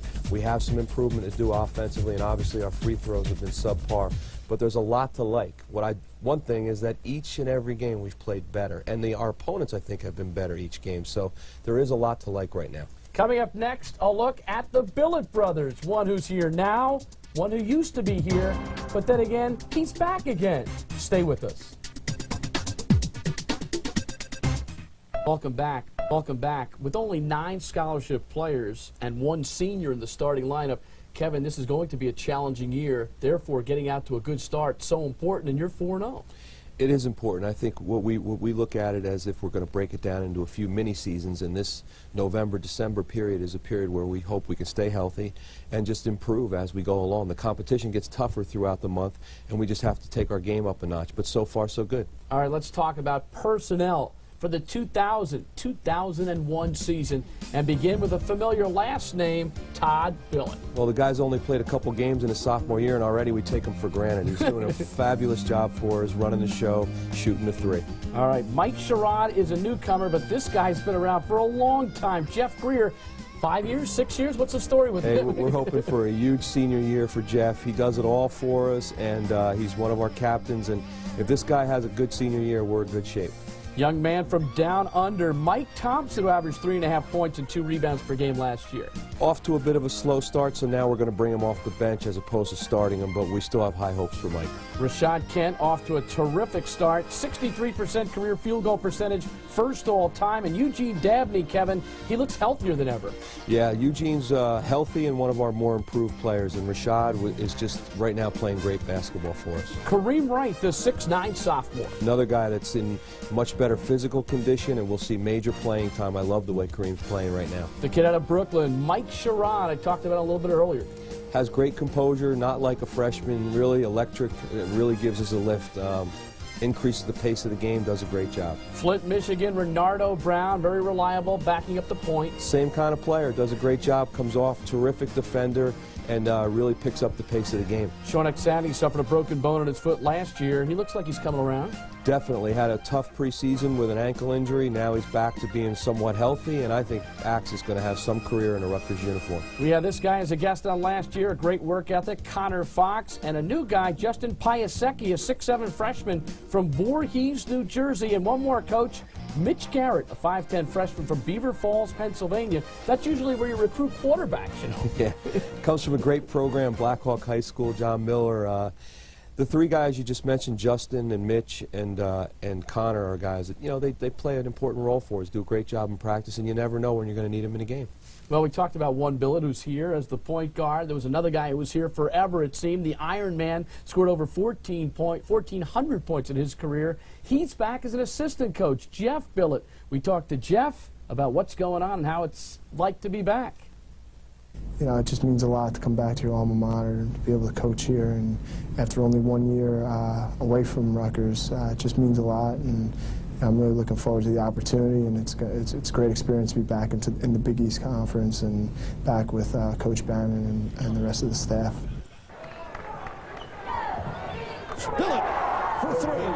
I think that was a big thing, a big factor in my coming back was you know, the opportunity to coach my brother. I think it's real special. I mean, I don't know too many people who get that opportunity. And you know, the kind of relationship we have, we've always had a great relationship, and I've always kind of been his coach, even though I haven't since he's probably been in high school, and I've always been, you know, critical of him sometimes, and when I needed to be, and you know, and also told him when he plays well and make sure he knows that. But I've kind of felt like I've coached him his whole life, so I don't think it'll be too much different here. I was happy, very, very happy about it, because we have that close relationship where I'm not going to be worried about him yelling at me, because I know he wants me to be as good as anyone else out there. So it's going to be great having him on.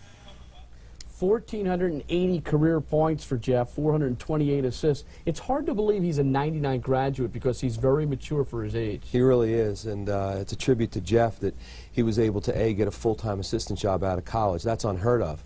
And it's a real feather in our cap to be able to have him come back to his alma mater. It's a big plug for our program, and it's certainly great for Todd. I mean, they have a wonderful relationship, and it has to help Todd. All right, here's some thoughts from the players right now and what their expectations are for the upcoming season. Well, I'm kind of excited because, I mean, we play in the Big East, and as it's been shown the past couple of years, the Big East is kind of open every year. I mean, Notre Dame did a couple of great things last year, and we're looking at it the same way. We just go out, play hard every night, and anything can happen. It's a young team, and I think we're going to be a lot better than anybody thinks we're going to be. As far as where we're going to go or what we're going to do, I mean, it's up to us. I mean, how hard we work now and later on in the season will determine that. In order for us to be successful this year, I think we're going to have to have a total team effort. It's not going to be dependent upon 1 to 4 people to help us be successful. We're going to have to use all 9 or 10 of us. You know, I think these guys really believe that it's got to be a team effort, and there has to be a work ethic from day one to be successful. Yeah, I mean, there's, you know, I've coached more talented teams, but, you know, sometimes the chemistry isn't always there. And I think with this year's team, the trip abroad this summer really helped us. But this is a very together group. We don't have a lot of bad practices. They genuinely like each other on and off the court. So they're doing things that winning teams do. And if you just keep behaving a certain way, before you know it, you're winning basketball games. All right, coming up next, James Madison and St. Joe's. They are the teams Rutgers takes on next. We'll have a preview in a moment.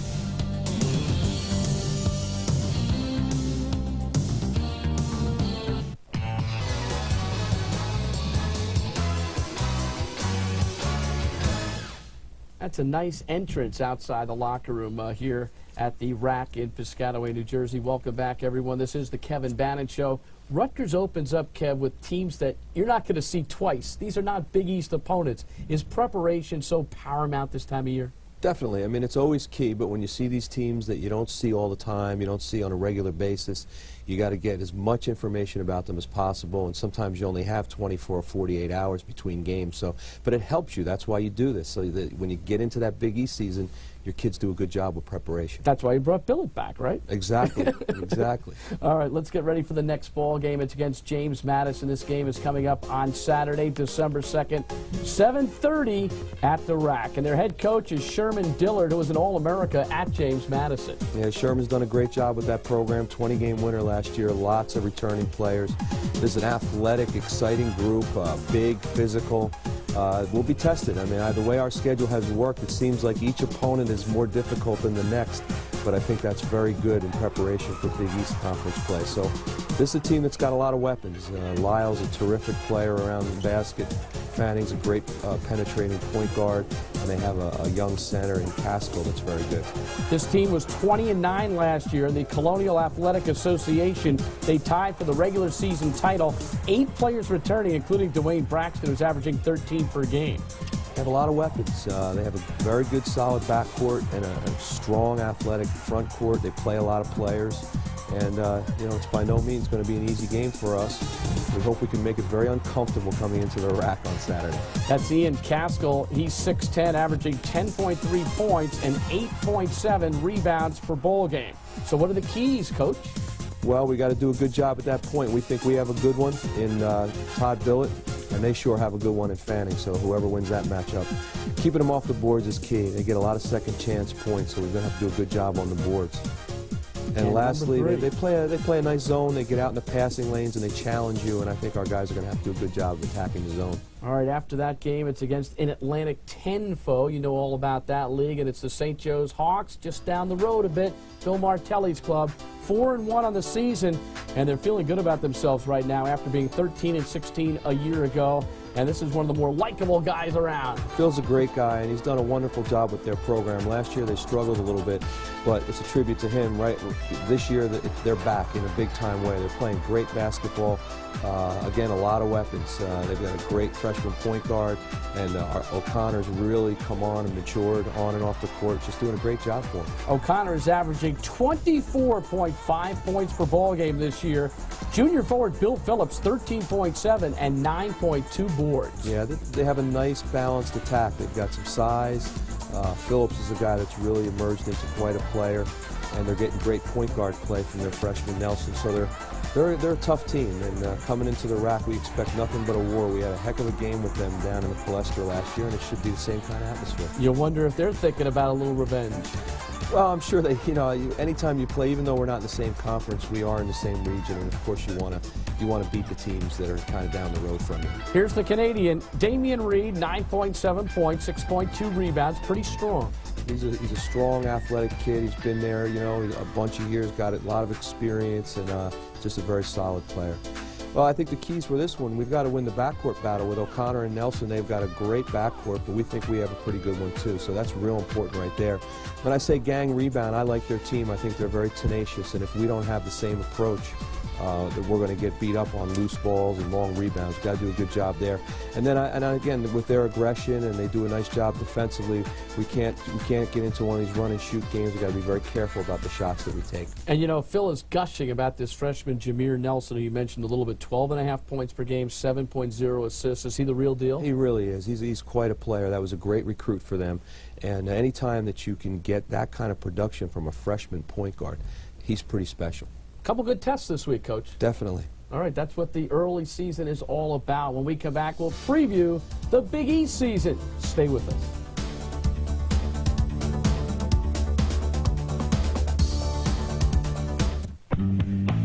It is time right now for the Dunkin' Donuts Hoop of the Week, and it's brought to you by, you guessed it, Dunkin' Donuts. Kevin, we go back to the game against FDU. Some quality passing here. Yeah, this is a nice little job of probing the defense. FDU's doing a good job with their zone, but we get a nice little feed down there to Kareem Wright, who feeds it over to Rashad. Starts off with Mike Thompson's penetration. Nice pass to Kareem, doesn't put it on the floor. Nice distribution to Rashad, who flushes it home. Oh, it was sweet. That's the Dunkin' Donuts Hoop of the Week. Now let's talk about the Big East Conference this year. Virginia Tech is in. That means a new two-division format. It's time to go around the Big East. And it's brought to you by New Jersey Transit.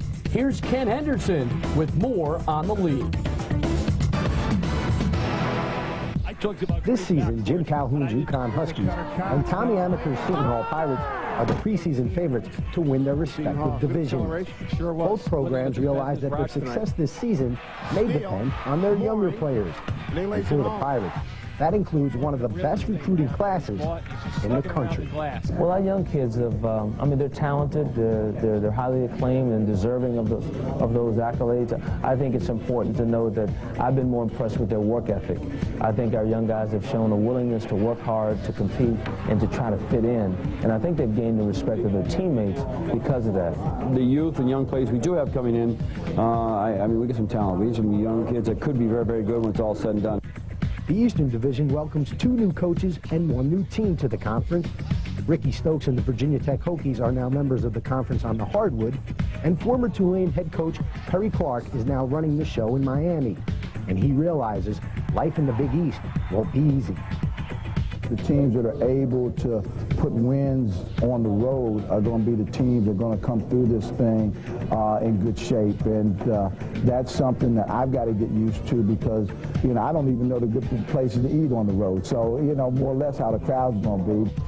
Tim Welsh's Providence Friars and the Boston College Eagles both look to improve on 11-19 records from a year ago. And despite losing their 3 leading scorers, St. John's has already proven that they're a force to be reckoned with.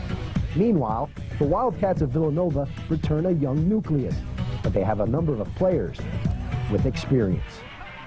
That's why we're an interesting team in that, you know, we have only one senior, yet we have some experience. So hopefully it's something in this league that we can use to our benefit because there are a lot of teams that have very talented, but they're a little young. In the West, Syracuse may have lost 4 starters, but that still didn't stop them from winning the Great Alaska Shootout. Nevertheless, Jim Boeheim knows he'll need production from some of his X-factors in order to succeed.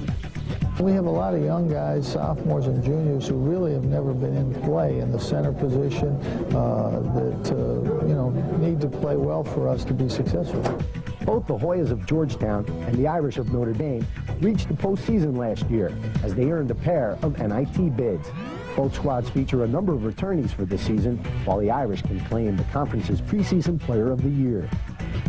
We're coming off a good year last year where we surprised a lot of people. I think we will have the opportunity to compete for a spot to play in an NCAA tournament, and we're just looking forward to having a good year.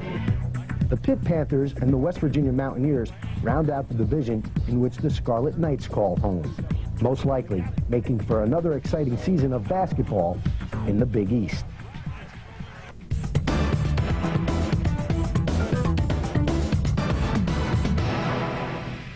So here's the way things unfold right now in the West. You can see Syracuse is in there, Georgetown, Seton Hall, Notre Dame. You've got some nice rivalries. Absolutely, and we'll play a home and home with all of those teams, so I think it's good for our fans, and it'll get you juiced up in your division. Nice rivalries, you know. And then you play 4 games on teams outside of your division, right? Right, and that's sort of arbitrarily picked, and we certainly have some good ones there in St. John's and so forth. So it's a new format. It's something that probably the fans will take time to get used to, but it's a great league no matter which way you go. And as the coaches were all saying, there's a lot of good young talent in this league, and it's a wide open race. We'll be back with some final thoughts in just a moment.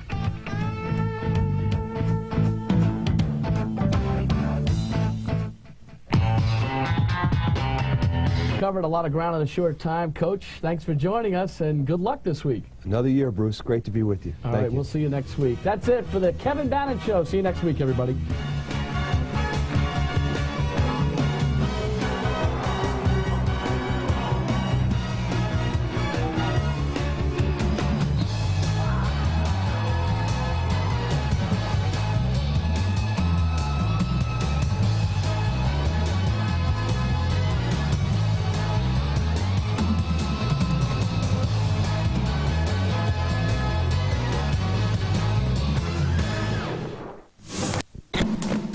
After a 6-game homestand, the Scarlet Knights of Rutgers head south to meet powerful Florida.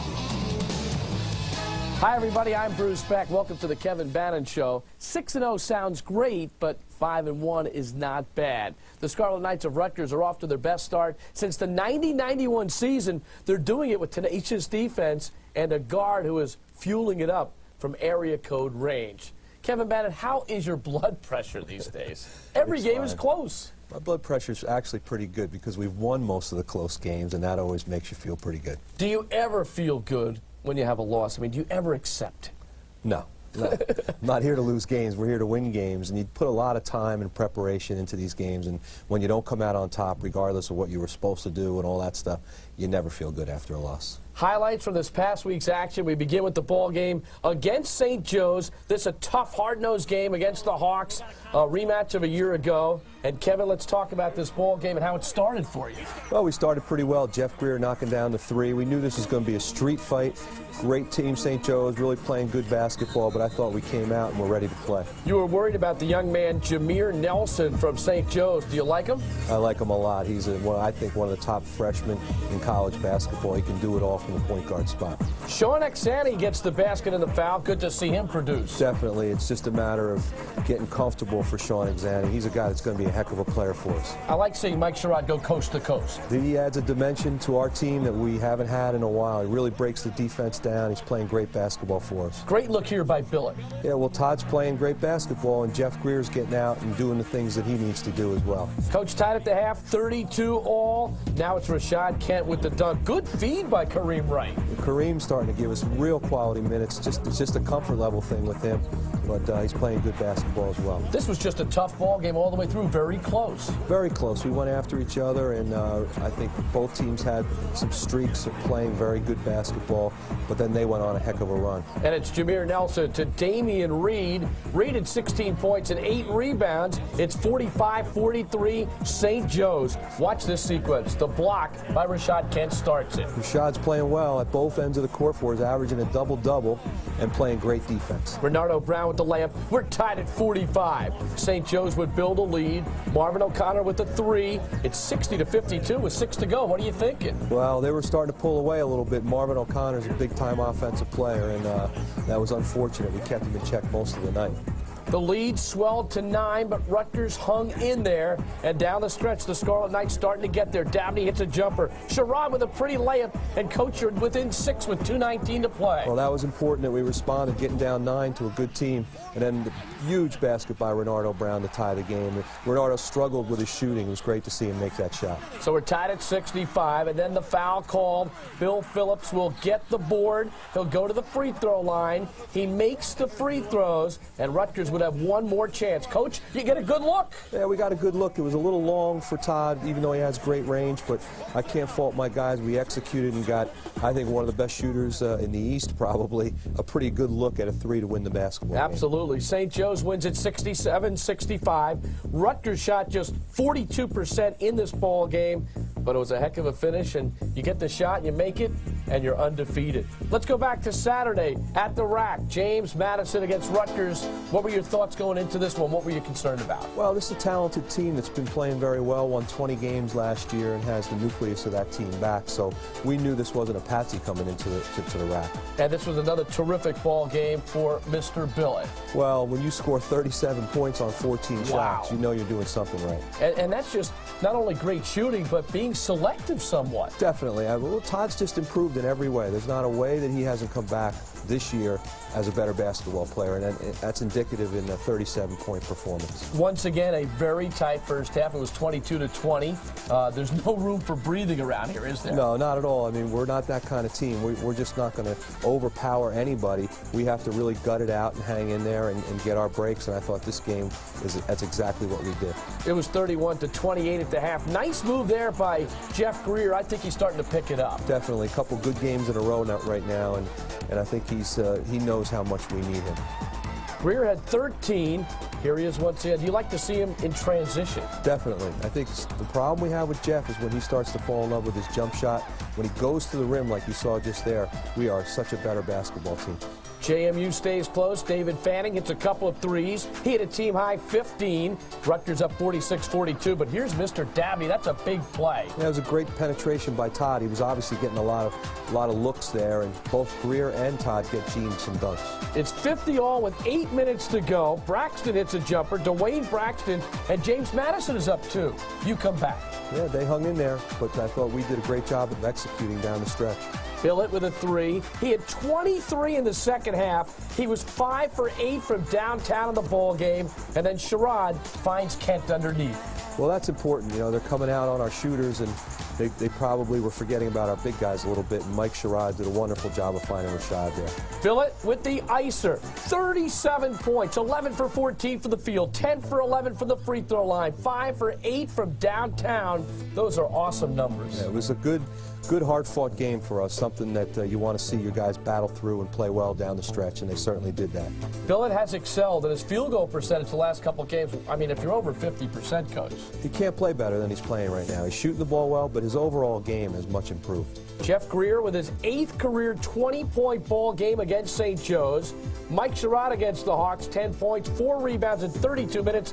And Eugene Dabney, you'd like to see those numbers, huh? Yeah, well, that's a key. If we can get Gene up into that double-figure points and get him up around 7, 8 rebounds a game, we're going to be fine. Your team learning how to play in these close games, I mean, I think it's a great lesson to carry with you the rest of the season. Well, I sure hope so. We lost a lot of close games last year, and I think this team has really found ways to win and done great things down in that last 5, 6 minutes of the game. It's got to help us as the season goes along. Up next, the Tigers and the Gators. We'll have a preview for you in just a moment.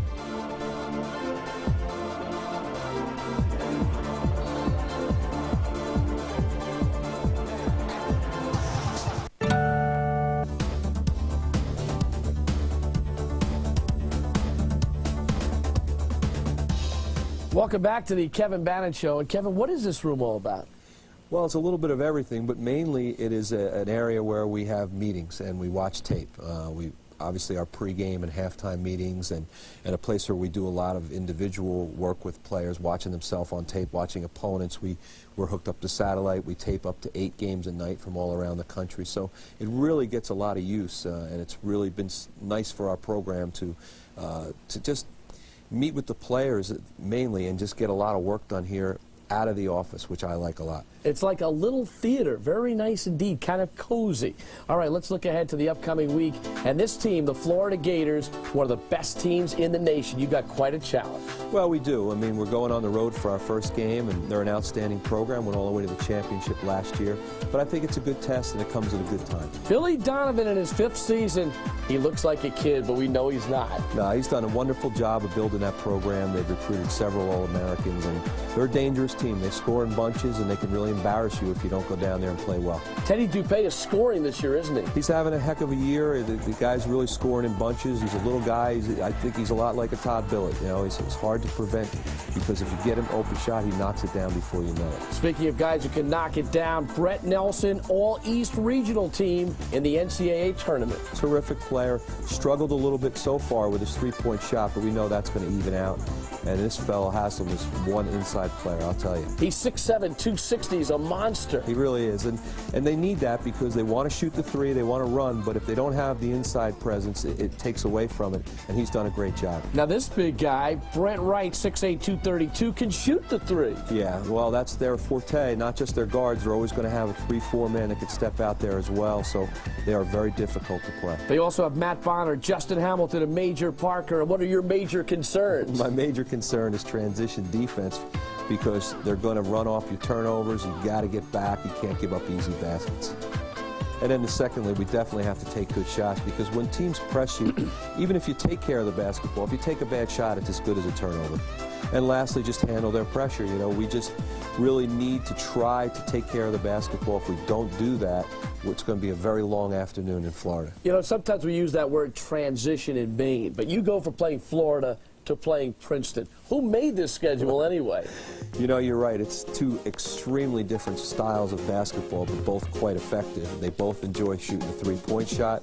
They're both good system teams, and it's another tough road game for us. As a native Jerseyan, I love this rivalry. John Thompson is now the head coach of the Tigers.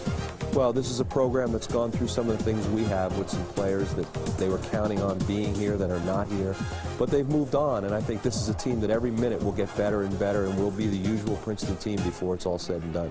Mike Bechtold averaging 13 per game. C.J. Chapman averaging 10.8 per ball game. 12 for 24 from downtown. Eddie Persia, a guard who also shoots from downtown. Coach, is this a similar Princeton team that we've seen in the past? Yeah, I think the biggest problem is that they've usually run their offense through an outstanding center, and right now they're struggling to get quality play. Basically, they just don't have the bench that they've had in the past. But I think this is a team, as I said before, Nate Walton's given them some good minutes now that he's healthy, and I think the other kids are going to step up. It will never be an easy task to go to Princeton. We're going to see some back doors, right? Of course you're going to see that. You're going to see a lot of things that give coaches headaches. All right, let's talk about your keys to this ball game. Well, do a good job guarding their offense. It's just basically it's a very complex thing. They run it very well. So, you know, you got to have a good defensive performance. I think secondly, we want to try to win in the paint. They're not the most physical team, and they usually overcome that, but we have to try to be good in the paint. and then attack their excellent defense. They'll switch off on you, and they do a real nice job. So our kids have to play with offensive confidence. Kevin's Keys brought to you by And One Apparel. You know, we think about the Princeton team always doing backdoor stuff, but bottom line, their defense is the key. They feed off the defense. Sure. I mean, when you have the kind of success that they've had in their program, people just think backdoors. There's so many things that Princeton basketball teams do well. They present a lot of problems, particularly on the road. And it's not just the number of points they allow, it's field goal percentage defense, which is the key barometer. Coming up next, we'll welcome a new member of the Rutgers coaching staff, but he's a guy who's been around New Jersey for a long time. Business is an art.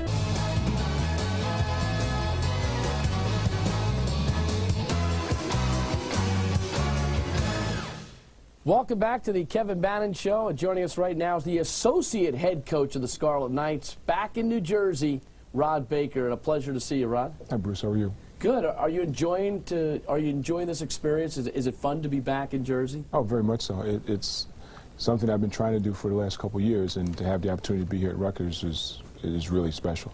Did you enjoy working with Kenyon Martin and DeMar Johnson at the University of Cincinnati? Well, when you're with guys that are that good, it makes you look like you know what you're doing. And with both those guys, with DJ and Kenyon, you had guys who really wanted to be better and who showed up every day that way. Well, Coach, when you talk about Rod Baker, you talk about a guy who's done it in a number of different programs and has always had recruiting success. What was in your mind when you brought Rod to the Banks? Well, I felt he was a perfect fit for our program because he's had success as a head coach and obviously as a recruiter at a number of places, and he has East Coast connections. So, and we've known each other quite a long time, and I knew that we'd work well together. So, I think we really hit a home run getting Rod back here, and it's paid huge dividends already. Rod, is the formula for success the same at every institution? Oh, no, I don't know if it's the same. You know, you have to take what's there, what's at a place, and see, you know, how you can maybe make it a little bit better. I mean, there's so much here at Rutgers, you know, between the facilities and the campus and the academic integrity that the school has. All those things really so far has made it a really easy sell. Well, you were with Seton Hall when they went to the NCAA championship game in '89, and you've been at Cincinnati and you've been in so many different programs. Do you take a little bit from each program with you as you take the next step? Sure, and it's those places were places that are everybody knows about, big name places, but, you know, I mean, a lot of the other places where I've been, you know, Brown University and Columbia, are, you know, each guy you've been around, you get to learn a little bit more. Here's a look at the Rod Baker file. He's been with 9 different schools, and I think Kevin Bannon liked this because he figured he didn't have to go through the tapes. He knows so many programs. It's going to be a lot easier, right, Kev? Well, yeah, I mean, but as I said before, Bruce, his recruiting contacts, his ability to coach on the floor, and I think if you take it a step further, just as a role model for our players. I mean, Rod's a great guy, and he's about all the right things, and I think, as I said, the short time he's been here, I think he's helped all of our guys be as good as they can be. You know, one of the things in your bio, which I thought was terrific, is the fact that you've got rapport with student athletes, and you're able to do that wherever you've been. What's the key to that, Rod? I don't know, Bruce. I think you have to treat them, you know, as human beings first, and who, if you kind of take them from the fact that they have something to give, you know, some way or another they have something to give, and the fact that they're in your program is what really is going to make your program go. And if we can just all continue to get, and I think here, as much as anywhere, there's quality human beings here, and just to kind of keep digging in and getting as much out of those guys as we can is what's going to continue to make Rutgers successful. Kevin, you looking forward to working with Rod? Absolutely. I think there's great success in the immediate and long-term future, no question about it. Rod, it's great to have you back in Jersey. I know a lot of people around here are delighted to see you again, and we wish you the best of luck. Thanks a lot, Bruce. I appreciate it. All right. Right now, we'll take a little bit of a different twist. We'll look at the play of the week, the hoop of the week, which is brought to you by Dunkin' Donuts. And, Kevin, this was a play from the ball game against St. Joe's, and it begins with a little defense. Rashad Kent. Well, Rashad's playing great basketball for us at both ends of the floor. Huge block shot becomes a layup at the other end for Renardo Brown. So I think that was a hoop of the week thanks to Rashad for Renardo. All right, and one more look at it. Kent coming over with that big frame, and that rejection triggers the break. And it's wonderful to see a team go coast to coast for the hoop, huh? Absolutely. Easy baskets. That's what it's all about. Especially when that hoop is brought to you by Dunkin' Donuts. It makes it more special, doesn't it? Absolutely. And the fact that it was Renardo, it will not be a dunk for Dunkin' Donuts, but hey, it counted 2 points. It doesn't matter. It's 2 points. We'll take a short break. Coming up next, the Scarlet Spotlight. Stick around.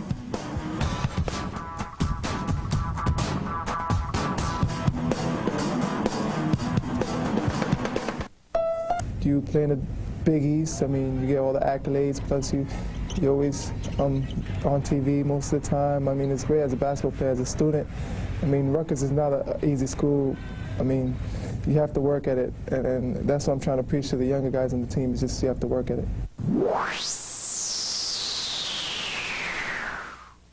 Probably exam week is harder, but I would probably choose to play in a Big East tournament week because it's fun. It's basketball. You're supposed to have fun doing it. My ultimate goal in life is probably just to reach my potential. I mean, whatever it is, playing basketball, going into any field, like I want to be a head coach at some point, probably doing that. Just want to feel my potential and do the best I can at whatever I want to do.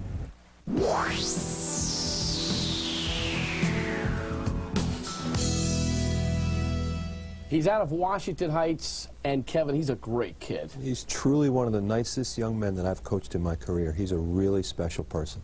And if he ends up with those amazing statistics I talked about, he'll join an elite group at Rutgers. Only Phil Sellers and Mike Dabney have 1,500 and 250, and Greer will be in that company. Time right now to get caught up on what's going on around the Big East Conference. We call it Around the Big East, and it's brought to you by New Jersey Transit. At the Garden, freshman sensation Eddie Griffin rejected 7 shots, grabbed 8 rebounds, and scored 20 as the Seton Hall Pirates defeated LaSalle.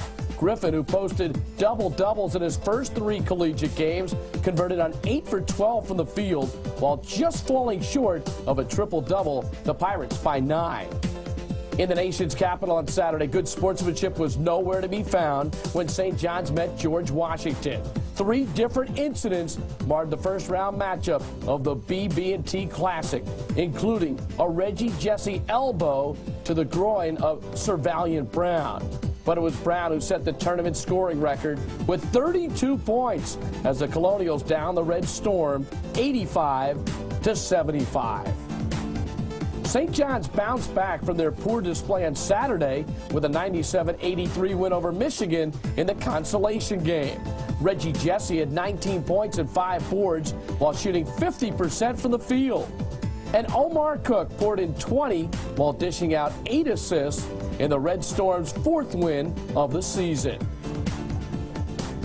North Carolina's Brendan Haywood blocked 10 shots, had 14 rebounds, and scored 18 points to record the first triple-double in North Carolina history.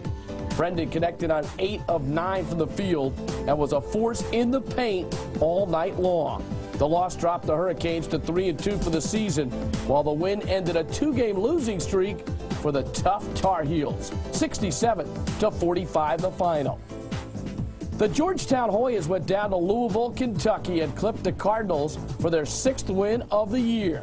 Mike Sweetney scored 12 points and snatched 8 boards to pace the Hoyas, while Demetrius Hunter also accounted for a dozen in Georgetown's 7-point win. The Hoyas are off to their best start in 8 years. In South Bend on Tuesday night, interstate rivals went toe-to-toe. Tom Coverdale scored 30 to lead all scorers as Indiana defeated the 10th-ranked Fighting Irish.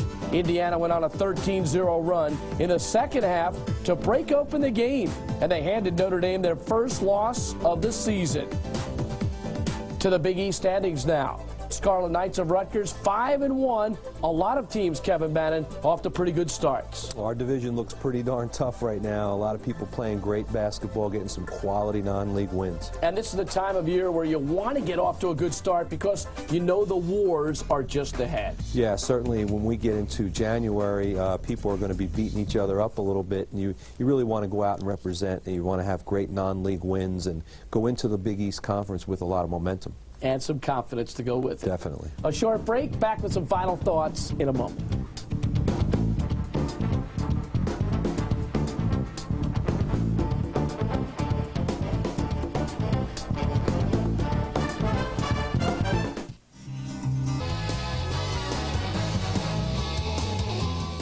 What a challenge this week for Rutgers. Florida and Princeton both on the road.